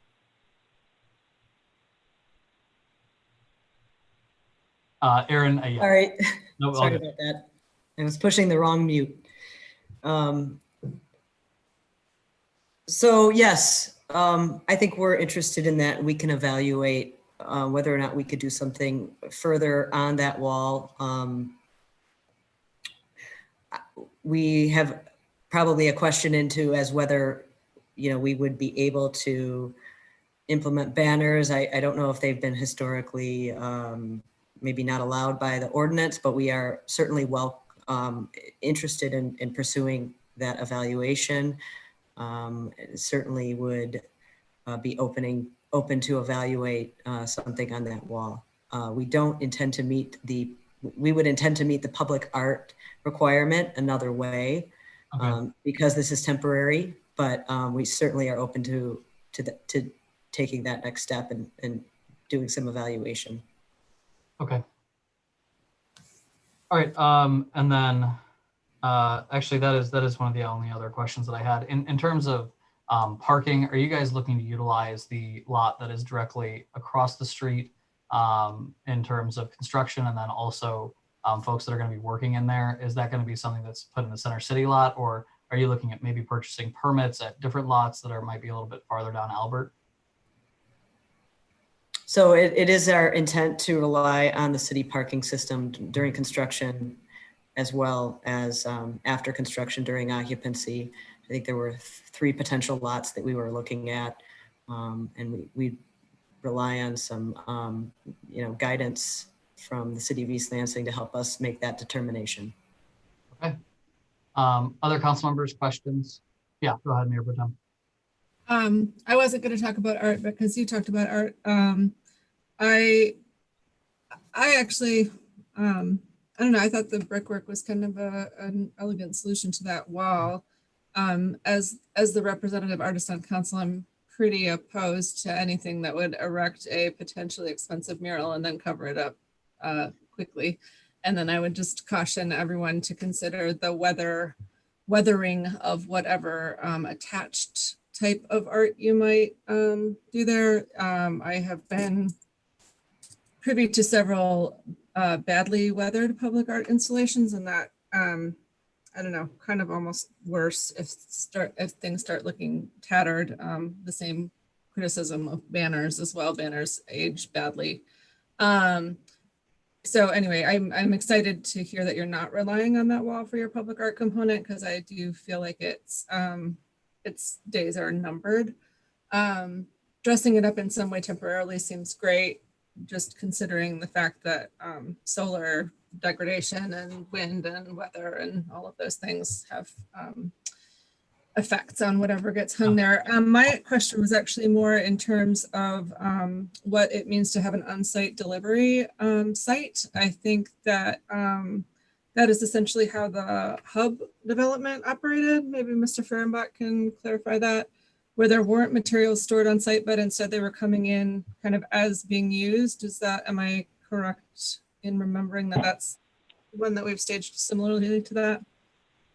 Yes, it's essentially a just-in-time kind of delivery model that's often utilized on very tight sites such as this. Okay, and about how frequently does that result in large vehicles coming and going to the site daily? I'd have to ask Mr. Tooley to maybe chime in on that piece, but I think it's going to be dependent on kind of the cycle. Yeah. Yes, it definitely depends on where we are in which phase of the project. In the first couple months of the project, we will not have regular deliveries because we'll be prepping the site. And as we start to erect the structure, which is the precast and the steel, we will have probably daily deliveries with large semi traffic coming through downtown. So daily, but not multiply daily? Is that potentially? There's a potential for that, but it can't handle much more than a truck or two a day, just because we don't have enough space and the amount of work that'll be going on. It'll be tough to service more than one delivery. And then your indication of precast gave me another question that I wasn't considering, but I'm going to ask anyway. So the concrete work that's on site is being done as precast panels, not as poured on site concrete? Our precast is going to be the north elevation, Okay. and our vertical flows through the building, which are our stair towers and our elevator shafts. And that is all on the northern side of the building. The rest of the building is structural steel, and then we will have cast in place concrete for floor slabs. Okay, got it. Yeah, the continual traffic coming and going of concrete trucks downtown caused a lot of stress to businesses, a lot of rattled windows, and you know, I do. It does seem that you know your work well, but I just have to kind of represent my downtown constituents, and we're all a little exhausted by construction, which, as Mayor Stevens said, is not a criticism. We know that that's kind of a reality right now, but it is kind to consider how we can minimize that effect to the downtown businesses. My final comment was just on terms of signage. We've had just some really muddled, I would say, signage plans in terms of construction traffic and open businesses and all of that sort of stuff. And I would really just, to our staff and also to the MSU people that are working on it, really just stress that it is very frustrating for businesses, for customers to not know whether we're open and how to get to us. And especially if traffic changes during construction, communicating that to customers is very difficult. So just please do consider that and put as much effort into it as you can before you start. But otherwise, sounds good. Thanks. Go ahead, Councilmember Babcock. Thank you. I really feel excited about the idea of a roll-up mural going along that wall. And I'm not an artist, but I would remind you that there was a mural that hung on the side of the old Masonic Temple building in downtown Lansing when it became Cooley Law School that was there for years. And so when Ms. Larson mentioned this during public comment, that's what my mind went to, and that held up very well for many years. I really appreciate MSU FCU and its role in the community. And I have to say, you won my forever loyalty when I realized how many Girl Scout accounts you had, and I was a Girl Scout leader, and you were taking in those so patiently, those donations of 25 cents to $20 bills and weird checks. And thank you so much. I don't like this building. I think it's just too big for the site. It's just too big. I realize the buildings across the street are going to be larger still, but it's going to take some acclimation, I think, for all of us. I do really appreciate you showing us the glass and the front. You know, there will be some transparency there. One of my favorite words, transparency, but used in a slightly different context. It's just so big for the site. However, at this late point and having received your approvals, I am reminded that my discomfort with the site, for anyone who's been in East Lansing for an appreciable number of time, I remember the Habitrail parking ramp going in and how we thought that was the most horrifying thing we'd seen in our lives. And now we kind of consider it a point of endearment, really, the Habitrail. So it is my hope that this building that we will acclimate ourselves to this building. I am very excited about MSU FCU coming downtown, and I thank you. But I think I speak for many when I say it's going to be hard getting used to the visual.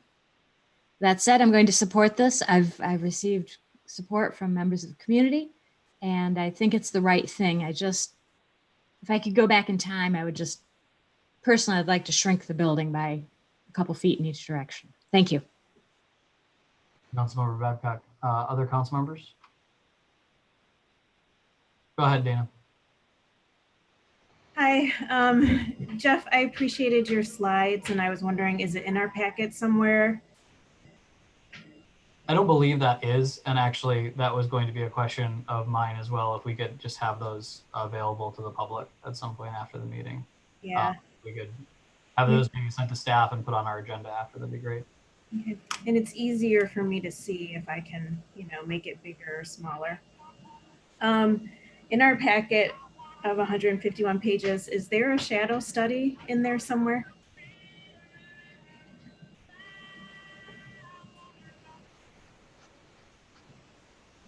That might be a question. That's Mr. Haywood, if you'll chime in there. No, so the applicant did not provide a shadow study for this project. I think the shadow studies that were done for the Park District would far surpass this building anyway, so I don't think there was a need to replicate a study that was already pretty much done. Okay. My next question is, so it looks like majority of the people will be at the Center City parking lot.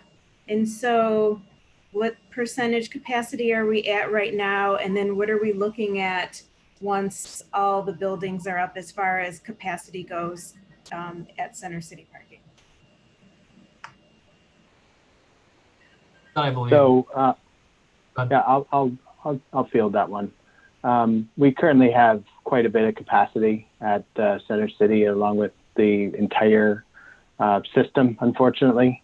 And I think that the intent here is to continue to work with MSU FCU in terms of the permit parking to spread those across other garages as the availability ebbs and flows.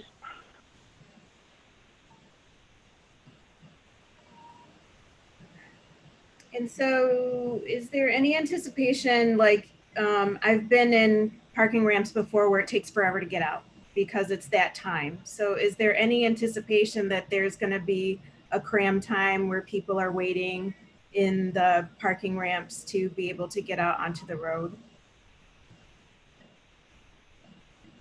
In terms of the employee kind of close of business time? Yeah. So I might ask the MSU FCU team. I don't think that the number of permits is going to raise to that level, such as you would with event type operations or significant numbers of employees. So I don't anticipate that being an issue, but it's certainly something that we can look into. And my last question is, I see the traffic study, or like it talks about the trip generations on like page 95. And this is just a, did you know, when you're coming from Lansing on Grand River and you make a left onto Abbott and you get the left signal, only 3 cars can make it in to that turn at the time. And so I don't know if that's like adjusted or if that's going to be thought about, but I know we get pretty crammed in there once we turn on to Abbott from Grand River. But like I said, even if I'm doing my thing to get all the cars in as possible, maybe I can get 4 in, but it's kind of a big wait. And I anticipate that it's going to be even bigger once this project comes. It's a lot during rush hour. My last comment.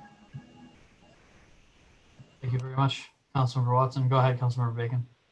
Yeah, from any parties involved, just the kind of anticipated kind of around Mayor Pro Tem Greg's question around, I'm looking at economic impact of the new operation, either from MSU FCU's perspective or from the city's perspective. Has that really been closely looked at in a positive sense?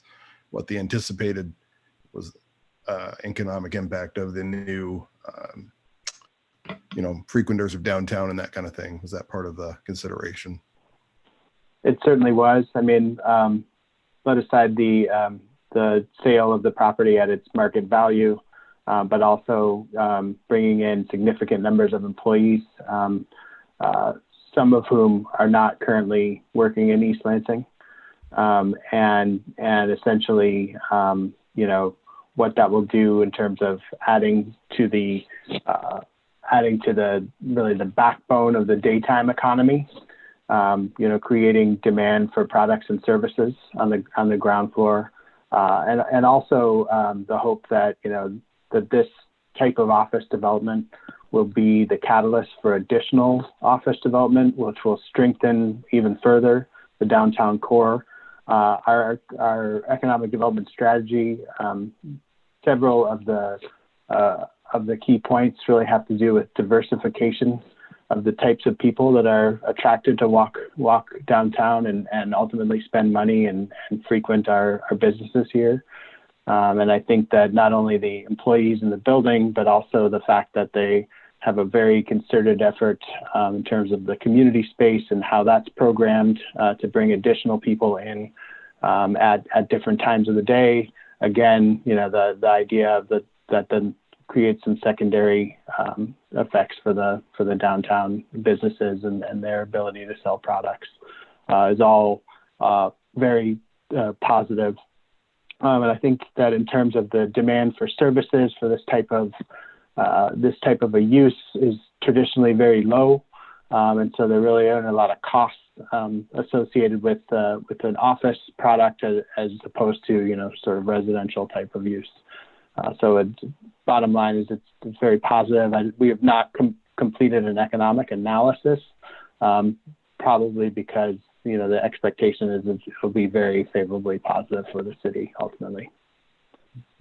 I guess for future reference, I definitely want to see how that's quantified down the road. And obviously it's positive, but just kind of how positive would be a great question down the road. So thank you. Thank you, Councilmember Bacon. Anybody have any other questions of the developer while they're here? All right, I have one small other question. Do you guys have a proposed tenant that you had in mind in terms of that space on the first floor? We do not at this time. We're going to start to maybe look at some of that. We don't have that information yet. Is that intended to be retail, food, restaurant? Do you have any kind of idea of that so far, or is this kind of open-ended right now? It's very open-ended. I don't want to speculate at this time. Yep, all good. Just figured I'd ask the question. Thank you guys for being here. I see April as well is on the call. I appreciate you guys all being present. And April, if you want to say something, you can go ahead and go for it. Absolutely. Just, you know, my team has done an incredible job. I prefer to let them speak to you and answer the questions of their work. But, you know, just a couple of maybe comments globally for everyone. I know many of you were not members of the council when we did our development in the north end of East Lansing, but hopefully you've been there, you've seen it, you can see the type of property that we manage, that we try to be really positive in working with the council, working with all requirements. We put in electric car chargers before it was required. We do all of the right things for our employees, for our members. We are in conversations, you know, for sculpture work. It's just hasn't been finalized yet. I know the wall is a concern in the size of the building. You know, from a business perspective, we like to be, you know, really a good community member, but I also am responsible to the business that we run. And, you know, it is an expensive, small piece of land. So the better we can maximize what we can achieve in that building helps us, you know, justify the expense of the building. And I'm a very, very love art more probably than anyone will ever understand. And so I want to make sure that we have an attractive wall, that we do fund community projects and have those be possible in this project. But we also, you know, as pointed out, you know, to have a wall mural the size that would be required to cover that wall is just economically impossible. And so we want to find great ways to work with the community. I think some public projects, you know, that could be temporary and ongoing would be a great way for us to work through those things. And we heard those comments. I never want anyone in the community to think our building is an eyesore. And so we're going to work really hard to ensure that we're a good partner in East Lansing.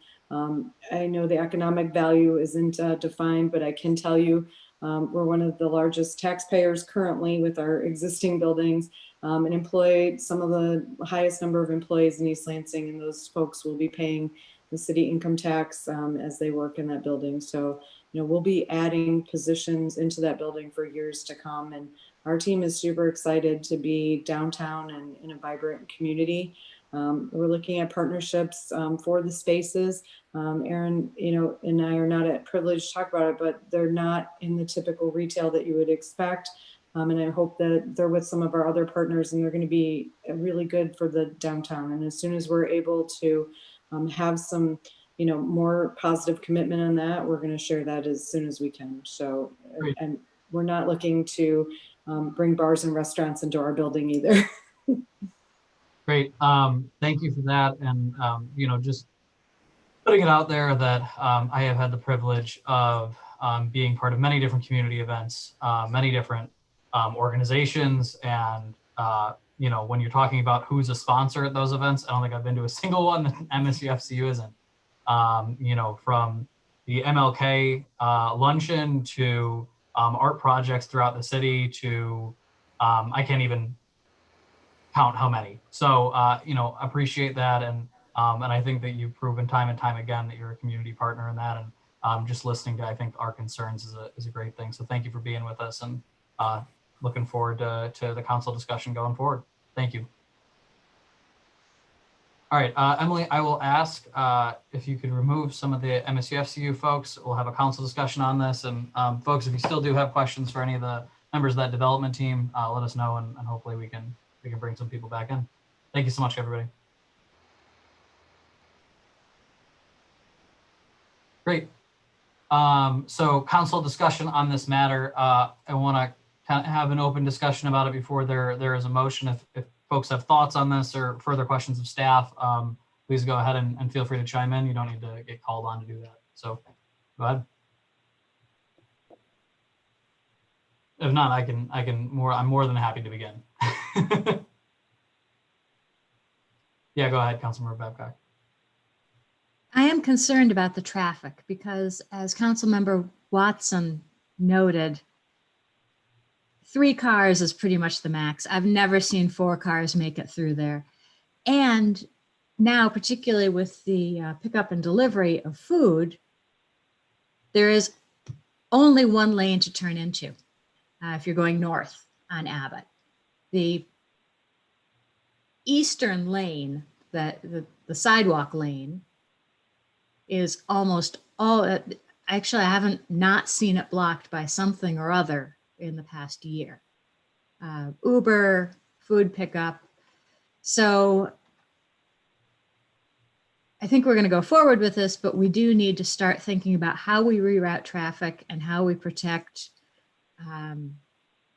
largely the Oakwood neighborhood from getting a cut through or drive around, because that's going to be a problem. We're just going to have to work on it. George, do you want to speak on that, or maybe we can even bring Scott House in? I know that a couple of Transportation Commission members expressed some issues, maybe Scott or Tom can even speak to it. But, in regards to the turning movement off of Grand River, I think we're rather limited at intersections because it's a state trunk line. So I don't know if we necessarily have the ability to say the timing, set the timing of the lights, but perhaps Mr. House can speak about that. I also believe that an office like this would be generally a lower trip count compared to like a residential or a hotel, which means that there is less concern about the overall traffic impact compared to the projects that are nearby. But Mr. Fehrenbach and Mr. House, certainly Scott, did you want to jump in on that? Yes, good evening. So yes, the northbound turn off of Grand River there has always been tough. And that goes into the long-term navigation of movement down that state trunk line, which the state of Michigan controls. A lot of people typically will not use that because you'll typically go to the next light because that's usually a little more user-friendly to get around. And long term, we have to look at what does this mean and how does the traffic behave. But, one of the hopes with this type of development that people will live local and they'll use non-motorized means. And that if they're going to the garage traffic, that they'll go down MAC Division or some of those other streets and navigate that way. Now, the other concern about what will this do to the Oakwood neighborhood. Now, there's also ongoing discussions, what will the Abbott, what will the Graduate do? And those are things we're going to monitor and look at how we'll adjust traffic there. There could be a pork chop. There could be other things to be done to limit the throughput of traffic. And some of this is going to be, we can't predict the future here right now, but if things go well, people would be ideally attracted to downtown, use non-motorized means, and avoid the congested areas as well. And it also is going to depend how they operate their staffing. If they're coming in peak times, bank hours might be different from the rush hour of school. This has been an interesting time with COVID because we would typically have our 10 o'clock rush hour and our 3 o'clock rush hour. And right now it's the world's upside down because you can get around the city very quickly. Subject to your questions. Yeah, go ahead, Councilmember Babcock. I'm sorry, Mr. House, did you say pork chop? Yeah, so it's a diversion to allow someone to only turn a different direction. So if I'm headed northbound on Evergreen, maybe I can only take a right. Or maybe you cut through, you prevent that from being a throughway and you limit the ability for traffic to head. You just want to deter people from cutting through the neighborhood. Right. There can be traffic control measures. And this is going to be as more residents move into the area and as greater density is achieved, we'll have to adjust the traffic. But ideally, by putting the housing here, there's going to be a shift from people driving in from the north that they'll want to live there, and that'll be that attractive proposition for them. Yeah, and just as the pork chop is not of the food variety. It's a curb in the shape of a pork chop. It diverts traffic a certain direction. So correct. That was talking in lingo there, but there's no food involved. we will request Mr. House give us a recipe though at some point. Yes. We like pork chops. I just had a follow up on that. So, one thing I reached out to the Transportation Commission chair and we had a good conversation today kind of about this. And the thing that he had brought up to me, which was, they had one concern, which was just on Abbott in terms of turning onto Albert, maybe making that, a no turn on red, right, to try and ease some of that congestion. And what they basically indicated to me was a lot of those issues are going to be a as needed issue. Right. So what we see based on what the building is creating is going to inform how we, implement rules after the fact. And I was fairly cognizant of that because Councilmember Babcock, I am also as well, concerned over traffic, but I think that we don't know until we know. And I would say that as long as it's kind of on the forefront of our minds, I'm hoping that we can rely on staff to bring us things as issues arise. Because I know that's what the transportation chair had kind of relayed to me. Sorry, go ahead if I interrupted you. No, that was just a yes. Okay. Approval. Any other council members have general thoughts on this or any other follow-up questions for staff? Go ahead, Mayor Pro Tem. I just kind of piggybacking on Scott's comment about walkability and accessibility. I think creating a downtown core that has a variety of support structures in place for people to live and enjoy the downtown includes having, a wide range of amenities that would be immediately accessible to them. So like I can tell you for one thing that one car trip would be saved from me driving north to do my bank deposit because I would just walk over 2 blocks. And I think when we have a concentration of high density residents downtown, we're hoping that they would then, do their banking there similarly to doing their grocery shopping at the Target. So part of that, that vision or that fantasy that we have that we've been kind of planning towards and working towards is creating a density of services in the area that keep people from relying on motorized transport. So I can't guarantee that would happen, but you can definitely guarantee that it won't happen if you don't have those services there. So part of building that livable, walkable downtown is making sure that we have those available to our residents. And I definitely see this as part of that. I'm pretty gung-ho on this project, I'll say. So yeah, my hope would be that there would be less cars overall because more people would be able to alternatively transport to do their banking. Yeah, and just as a note, somebody mentioned, I think it was Councilmember Watson that mentioned parking specifically, and like, what lot, and I had asked this question of them too, but I know that originally on the parking task force, at least part of the first conversation, probably that we were there with Kayla Shallow, there was a conversation about, where our permits are right now and like where they're actually located, right? And maybe a conversation of moving those permits into different areas if you are seeing congestion in certain lots.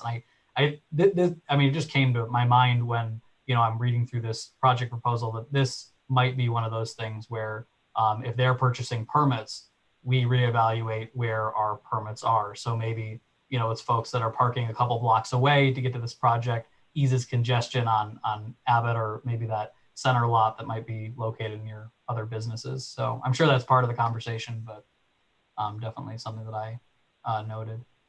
Other council members?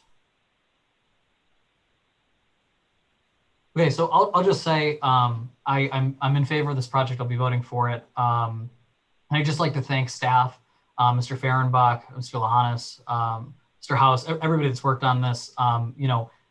2 years ago when I got elected to council, having a conversation about office in our downtown wasn't a reality. It just wasn't. In the community, people want it, right? People are asking for it. They're asking, why can't we? I think that's, I was speaking to a class with one of our former planning commission members or housing commission members, Davia Downey, who's a professor over at Grand Valley, and talking about, the common misconceptions of being on a council. And it's that we don't actually do the development, right? We are the ones that approve things. We are the ones that, might solicit input on this and ultimately have the decision, but we don't actually do the development. So just saying we want office in the downtown doesn't mean that office happens. And so I just like to, again, say just how happy I am that something like this came forward and that we are going to have folks working in our downtown. I think it's going to help businesses. I think that it's going to continue the work on creating an atmosphere that we want to see. So thank you to everybody that worked on it. Thank you to Msu Fcu.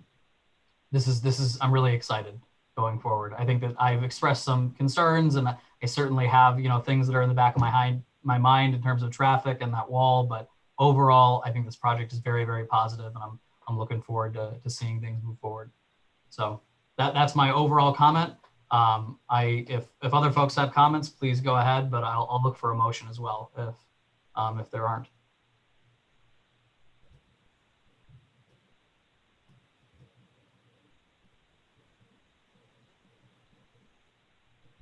Go ahead, Councilmember Babcock. I was going to let Councilmember Gregg go first. She's leaning in. Okay. No, I was actually getting prepared to make a motion by finding the spot in the agenda, but if you have another comment, or if you want to make that motion. Go ahead. You're really gung-ho on this project, and Mayor Stevens has been part of it. So if either of you makes the motion, I'm happy to second it. But I think particularly Mayor Stevens has been involved with this for some time. Maybe the best person to make the motion.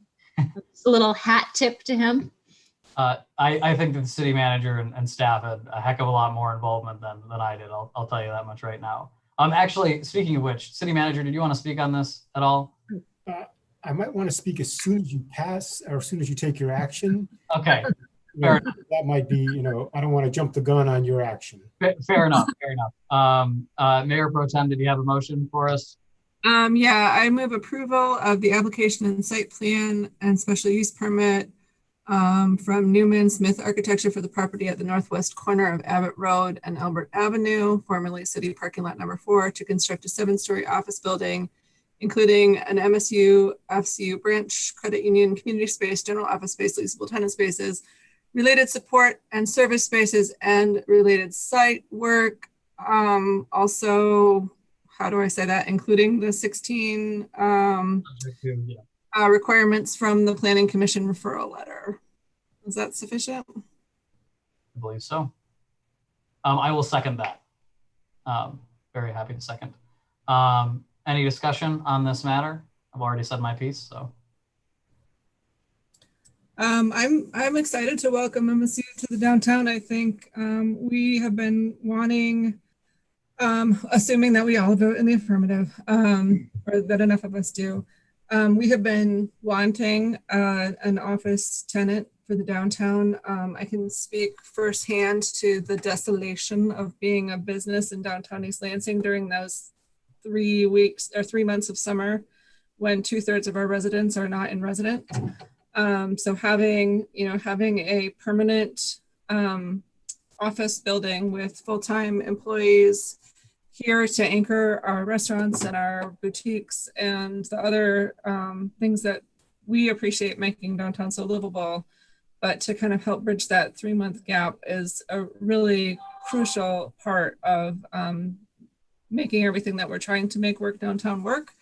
And so I would just kind of like to offer my thanks to MSU for being the first one to kind of step out of the gate and do office space on this scale downtown. I think it's a hopefully not a risk. I mean, I think they're a fairly risk-averse agency, so I assume that they've done their homework and that they know this is the right place for them. But I appreciate them stepping out and being that first big office user to step up to our downtown. Councilmember Babcock, go ahead. I support and second Mayor Pro Tem Greg's comments. Thank you. Great. Councilmember Watson, I think you had something. Yeah, I just wanted to say I appreciated MSU FCU talked about more than once being a good neighbor. And it's nice to hear that, especially when you're building a big building and they've heard the concerns of the city. And so I'm going to be voting in favor as well. And I'm just excited again, like you all have been saying, to bring different people into the city. And it would be cool to work for MSFCU and be in close walking distance to so many cool places for breaks and walks, et cetera, et cetera. So that's all. Thank you very much. Go ahead, Councilmember Bacon. Yeah, just with MSU FCU in general, just want to thank them for always being in partnership and taking ownership. I can't think of any endeavor I do in any board, commission, or whatever where they're not the first people to show up with, be it their staff, giving them time off to support, the just complete support of the arts, everything we've done, sciences. There's not a board or commission I've ever been on and not had their support, even down to their dollars. So just thank you. And we look forward to supporting you in the city of East Lansing. Wonderfully said. All right, all those in favor of the motion, please signify by saying aye. Aye. One more time, Councilmember Watson, I believe you did vote in the affirmative, but I want to make sure. Okay. Aye. All those opposed, same sign. Seeing none, that motion passes unanimously. City Manager, go ahead. Just want to say a quick thank you to MSU FCU. It was about not quite a year and a half ago that staff and I went and met with April and talked about, the downtown and the direction it was going. And, I've been here for over 20 years and we've been talking about big office use in the downtown. And just, it's been such a, tough thing to get to. But April really had a vision for what the downtown could be and where their office could play a large part in it. They're such a great East Lansing business. I mean, really an inherent part of East Lansing with their corporate presence. And I can't be, I'm just so happy that they've shown the confidence in downtown East Lansing and what the future can be like, and making a really walkable, livable place where people work and recreate and live in the downtown East Lansing. So thanks to April and her team. It's been a great group to work with, and I look forward to a ribbon cutting and many years of success. So thanks. Thank you for that, sir. Appreciate staff's work on this, and again, just thank you. This is a good thing for the city. All right, moving on to our next item, which is our business agenda. Consideration of the city attorney contract. Mr. Lohanis. I think Ron was. Sorry, go ahead, Councilmember Bacon. 5 minutes, if we can get. Oh, yes. You know what? That is, I didn't realize the time. What I will do is I will request from the city council that's 9:14 right now. If we could be back at 9:20, we're going to take a quick break for those in the public. Thanks for jumping in on that, Ron. I appreciate it. Thank you. Sorry about that. I normally do one at 9. All right, we'll be back in 6 minutes. See you soon.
I think we've got folks back almost.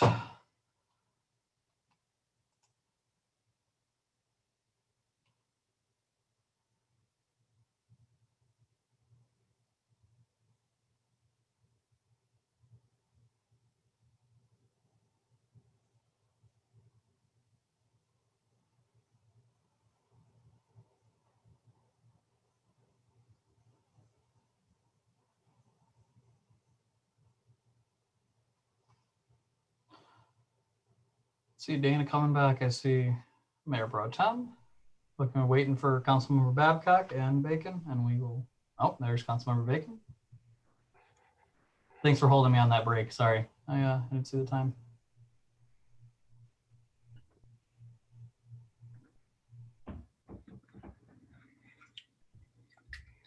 Great. City Manager, you there? I am. Wonderful. All right, seeing that everybody's here, we can go ahead and continue with the meeting. Our next item on our agenda is our business agenda. First item on that is the consideration of the new city attorney contract. So this is consideration of a contract with Foster, Swift, Collins, and Smith PC for city attorney services. The term of the contract is for 1 year. The contract is attached. Obviously, it's at the will of council, so it can be separated anytime by council. And council had asked for and discussed a $500,000 cap on services for an annual cap. That was included. We also had this reviewed by our attorney firm, Keller Toma. They came back with some minor changes, and those were accepted by Foster Swift. It has also all of the city's non-discrimination language that's required. So at this point, does council have any questions?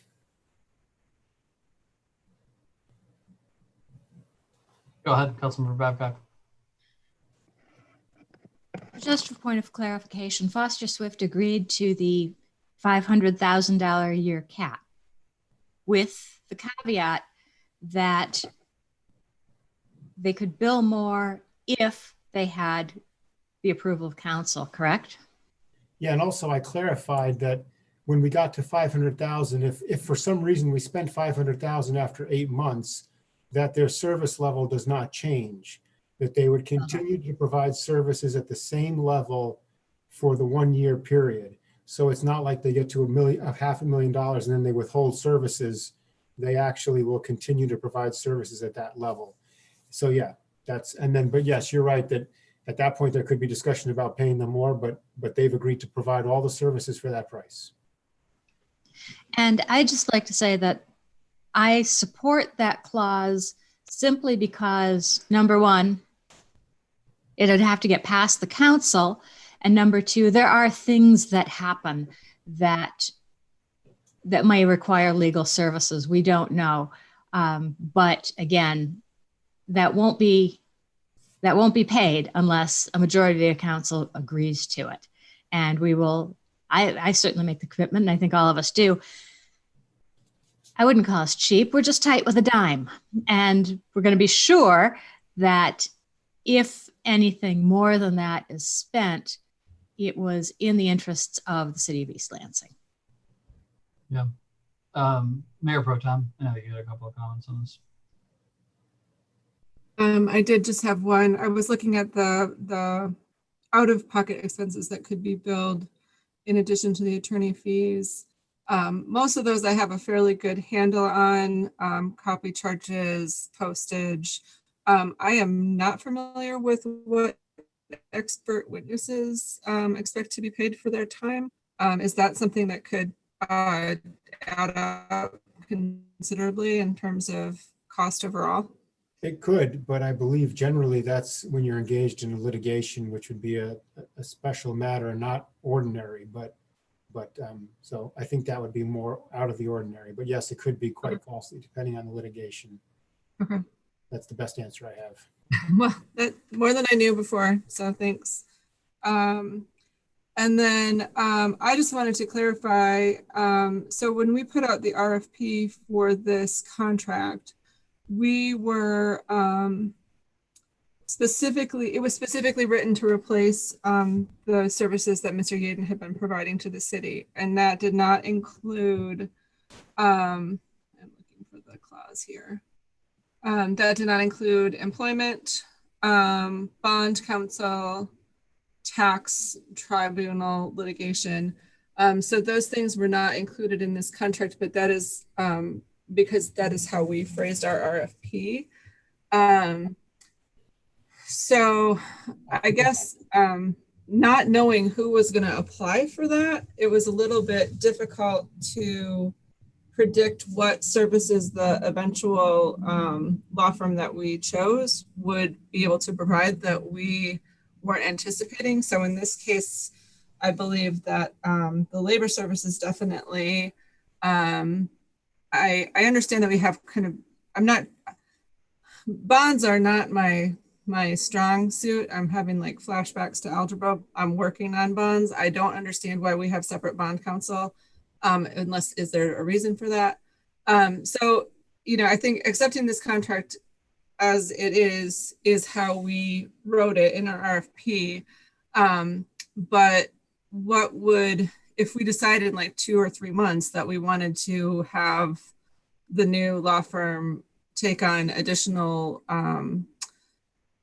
services, obviously they wouldn't be included on that $500,000 cap, because that's not how we've written it. But what would the process look like if we decided to approach them about adding to their roster per se? I think we would just have to look at their hourly rate and have a discussion about their staff. You know, I think that generally litigation is left out of it because, you know, as you saw from the report that I sent to you, you could have a litigation like we have some large scale litigation that could cost into the hundreds of thousands of dollars and have many hundreds and hundreds and hundreds of hours or more of attorney time. So I think that that's the logic of why it's excluded, because one case could eat up a tremendous amount of resources. Got it. That makes sense. That's and also bond counsel tends to be very specialized work, and usually there are bond attorneys that do that, and they're paid as a percentage of the bond placement. So really the only one of those 3 that's been specifically carved out that we might consider shifting over to Foster and Swift over time would be the labor services. And that would be kind of us discussing how it was working. I think generally the civil litigation in Michigan Tax Tribunal might be done by them, but what they're saying is that would be billed separately. Got it. Okay. Okay, so I guess reopening a contract, what do we have an option to do? Oh, you said we would just do it by hour. Got it. Never mind. Okay. Thank you. Go ahead, Councilmember Bacon. Yeah, I think I fall in the category too of a penny pincher. I tend to treat it all like it's like I treat my own dollar. And if there are cost saving measures, you know, as far as with Foster and Swift or any other, a year from now, if we have a different firm, if we're able to bring more things into one house, I can't see how that wouldn't create cost saving measures. And I would definitely be open to analyzing that stuff over the long term, just kind of seeing if there are any cost saving measures just in good faith to the public. I can't see where that's a bad idea at all, looking for any cost savings or ways to consolidate things. I mean, if it's not realistic, it's not, but I wouldn't mind taking a closer look at that. So that was just my comment. Great. Other members of council want to chime in? Or questions? Great. Yeah, so I would say this is a, this is something that we have for a year here. We had an interesting promise made, not necessarily a promise, but statement made that we would be saving money with this contract. And, I think that is, I suppose, yet to be seen. But, putting this cap in made sense to me, and it adds a level of accountability there. And this is a year-long contract, so I think, we reevaluate when we get to that point. But I appreciate the work that's been done on this, and I will be voting in favor of the contract. I will look for then, if there's no more discussion on this, a motion and a second, and then I will be calling for a roll call vote. Go ahead, Councilmember Babcock. I move that we contract with Foster Swift to provide legal services as described in the contract for a period of 1 year. And I will second that motion.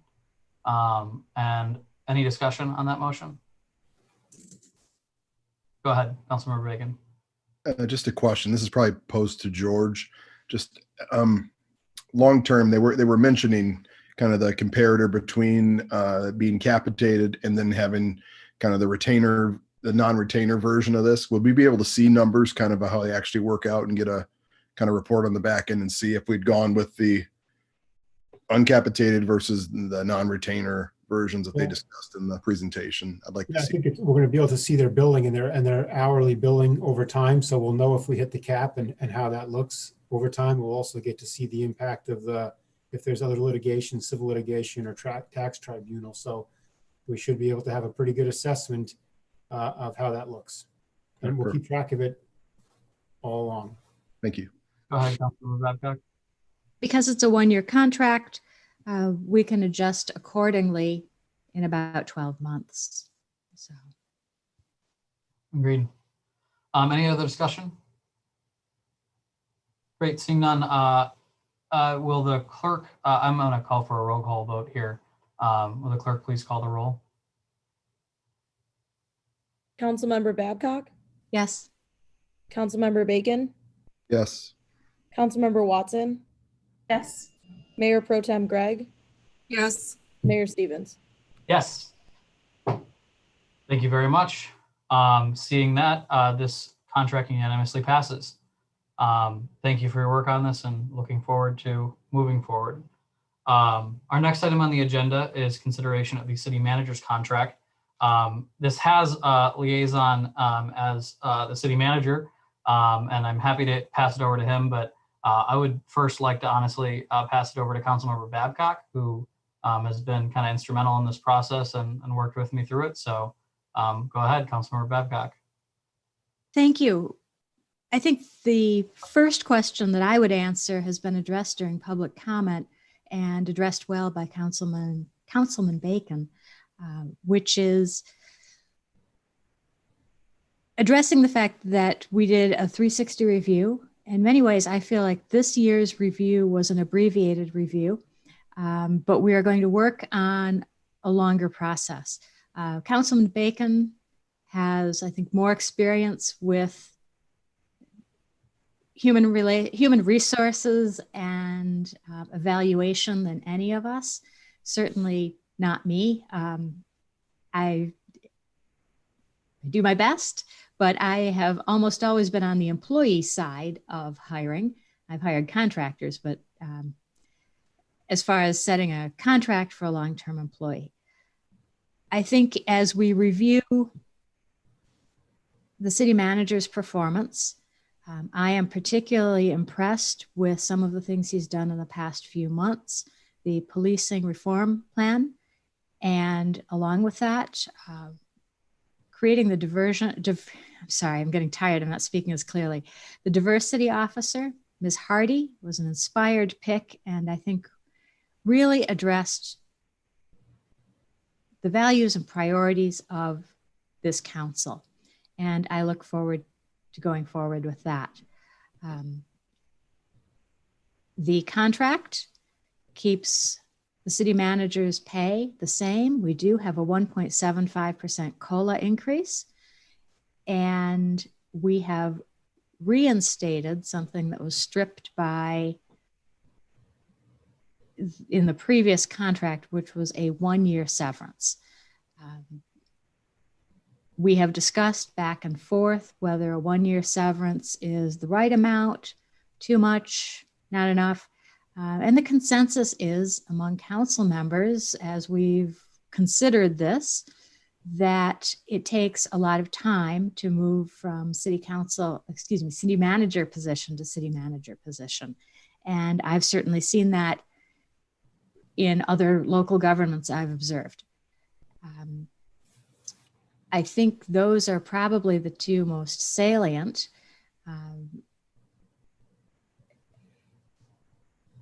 I'll hand it back to the mayor at this point. Sure, and just a point of clarification on that. You had mentioned consensus of council in terms of the severance. This is a public meeting that we're talking about this. There is, true. At least I have not been part of any conversation where that has been discussed with council members as their comfortability. This is the time. Is that correct?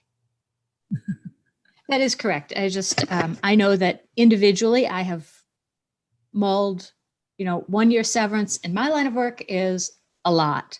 I know that I've spoken individually with a few others in the relatively abstract term of how much severance is appropriate.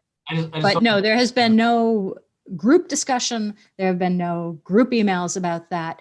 I have asked not even all of the fellow council members, but a few whose experiences are a little different than mine. And it informed my thinking. Thank you. Okay, just wanted to clarify that. Go ahead, Councilmember Bacon. Yeah, just to kind of clarify my position on severance in general, and particularly with City Manager Lahanis. He's at 22 years of service. If I broke down years of service in a severance, that'd be 16 days of severance per years of service at 22 plus years. And if I broke down even his as city manager at 9 years, that'd be approximately 40 days of service per 1 month of severance, kind of thing. Like the breakdown is pretty close to what I consider pretty standard. I don't think it's extraordinary by any means, even just from that principle. And then to reinforce what Council Person Babcock was mentioning, that's a real standout for me. Not just to support City Manager Lahanis in this position, but this is the standard. Once again, it's about standardization, and he's not going to be here forever, regardless if he's the greatest thing since sliced bread, and the ability to attract talent and retain top talent. These are the standards that need to be in place as however we're moving forward with someone else or whatever else. It's just not having arbitrary standards and things that just go in and out and up and down. That way, when we're looking to attract top talent, we're able to do that. And in these roles now, you are oftentimes competing against private sector interests and things along that line. Anyone who's taking one of these roles isn't doing this for there's roles they could take in the private sector that would far outstrip anything we could offer them as a small city. So it's like to keep those things in mind for future reference. And I know it's a small fraternity of city managers and people in this profession that are always watching, and just how we treat the treatment as far as the evaluation, severance, salaries, and all that thing, and just to be fair at all times for now and for future councils and future city managers. So that's my point. Great. And then I'll pass it over to the city manager because he has the staff contact, but I did want to have Councilmember Babcock speak to it. Go ahead. I'm available to answer any questions. Obviously, we've had an opportunity to discuss my performance in closed session over 2 weeks. I think that we provided a very good perspective with the 360 review, a lot of feedback from a lot of staff and people I work with, which was great to share and great to receive that feedback. We also had an opportunity to meet with the mayor and Councilmember Babcock about the discussion on the contracts. I appreciated that opportunity as well. And I look forward to continuing my time here in East Lansing. We've been able to accomplish a lot, and I look forward to accomplishing a lot more. Great, thank you. Other council members' comments on this? I just wanted to say to George, George, I don't know that you could find two people that were more temperamentally opposed than me and you. But I have found your steadiness very reassuring during these last couple of months. There has not been a lot happening since I was elected in November that is in any way expected. I feel like we keep getting brush fires popping up all over. And I personally have found your level-headedness to be very reassuring. So I'm not sure. I think there's a compliment in there somewhere. I hope that you are hearing that in the intention that it's meant. I did. Thank you. I did. Yeah. Go ahead, Councilmember Babcock. Thank you. Another thing I very much appreciate is your institutional memory. Due to several changes over the past 5 months, some of which were spontaneous, or so we'd think. Regardless, you possess an institutional memory that is of incredibly high value to us. And that is one of the reasons that I very much want you to be part of the city going forward. I think you do have a good administrative skill, but I have long been a champion of institutional memory, and you bring that to the table, and I appreciate it. Great. Councilmember Watson, did you have anything before I go? Sorry, my cat keeps trying to attack me. George, you've just been really helpful to me since my appointment, and I remember learning from you before about the city income taxes. So I just appreciate you being here. I appreciate the work you do and your openness to feedback and to grow still. And I just want to say thank you.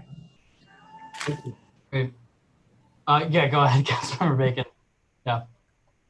I'm sorry. Last point here. I kind of made this point to open the meeting in my comments around the tone and tenor of things of late. And I think I'd say to anybody post-COVID or whatever, I think people may think they understand how city government works, and even maybe I did outside of what people think city government is. But I would say once we get past this and perhaps come out the same way, getting prepared for the police commission, I've gone and talked to police officers and gone and done certain things. I think that changes your tenor a little bit. And I think just coming to see what George and his staff actually do and how things actually go, and the volume of work and requests, and particularly I do 10 a day. I ask for 10 things a day, and just the amount of things that they handle and manage for us. I just truly appreciate it. And I know you don't ever hear this part. It's only when stuff goes wrong. I just appreciate you guys and what you guys do with what I consider a shoestring group of people. It is not, and maybe you make it look like it's some big giant Leviathan or something, but it's a small group of hardworking people. And post-COVID, I'd maybe come see how this thing actually works. It's very impressive with what you guys do with very little at time for the volume of things you're handling. So thank you very much. Appreciate that, Councilmember Bacon. Probably couldn't have said it better myself, so I will just say ditto. To the city manager, I will say over the past few months, I got thrust into a role that I did not know I was going to be in a time where we have a global pandemic and a global movement for civil rights that are both extremely important issues that we need to address. And I have always felt like I had a partner in that process. I cannot tell this council or even the public how many times I've been on the phone with the city manager on Saturdays, Sundays, 10:30 at night on a Wednesday, because there were parties going on and we didn't know what to do, or some other policy issue came up, or we needed to have a conversation with MSU or the county. And I just say, I've always just felt like I had a partner in you in addressing these issues. And I don't think we would have been as effective if not.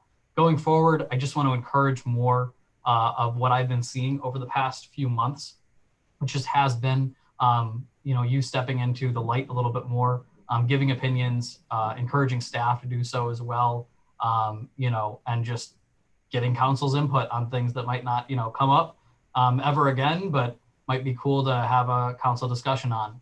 And I just say, I've seen you push back on interests that you believed, weren't beneficial to the city. And I've seen you push for things that you do believe are beneficial. And I think that shows great leadership. And I just want to encourage more and more of it. So thank you for everything that you've done. And I'm happy to vote in favor of this contract going forward. And I hope, we can stabilize some things for our staff in the future as well. So thank you very much. And I will look for a motion from council on this, unless the city manager had something else. That was all. Thank you, Mayor. Appreciate it. Of course. Go ahead. If anybody would like to make a motion on this item, I will note that I will be making a roll call vote as well, or requesting a roll call vote on this as well. I'll make a motion to approve a contract for the city manager. We need to state as written, or that would be preferable. As written. As written. Great. Is there a second? I'll second. Seconded by the Mayor Pro Tem. Any discussion on this item? I know that we've already gone through, but. I want to echo Aaron's comments, is that part of our value in you is your training and your experience, and that's something that we're going to rely on. I think we are about to undertake two pretty massive reorganizations. I think, our police realignment is maybe not as massive as the cultural realignment that we're undertaking as a city. But I think as the head of our administration, I think our employees are going to look to you for both of those things, for inspiration maybe, and leadership, which I think that you are well positioned to provide. But I think I, for one, am really looking forward is maybe too positive of a way to put it. I think there's going to be some hard work to be done in both of those things. So maybe eagerness is not the right emotion, but I'm going to say eagerness because I can't think of a better word to get started. And I think that you're going to be a strong partner in that. And that I hope that you feel empowered to be innovative and to be to share your expertise with us as we move through both of those major things, as well as all of the little things that take up our time as a council. So looking forward to it. Okay, thank you very much, Mayor Pro Tem. Will the clerk please call the roll? Councilmember Babcock? Yes. Councilmember Bacon? Yes. Councilmember Watson? Yes. Mayor Pro Tem Greg? Yes. Mayor Stevens? Yes. And with that, go ahead.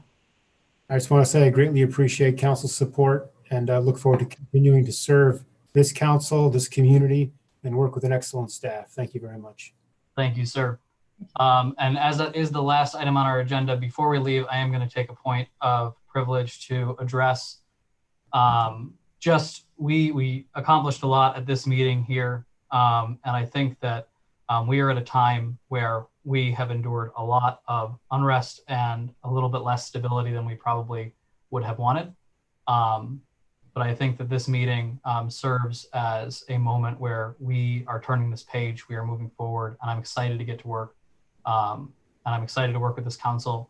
I'm excited to move things forward. So thank you all for being with us. Thank you for dealing with us in certain respects. And I'm looking forward to the future of the city, even if we've got a lot of big issues to address going forward. So thank you, everybody. And with that, we are now adjourned.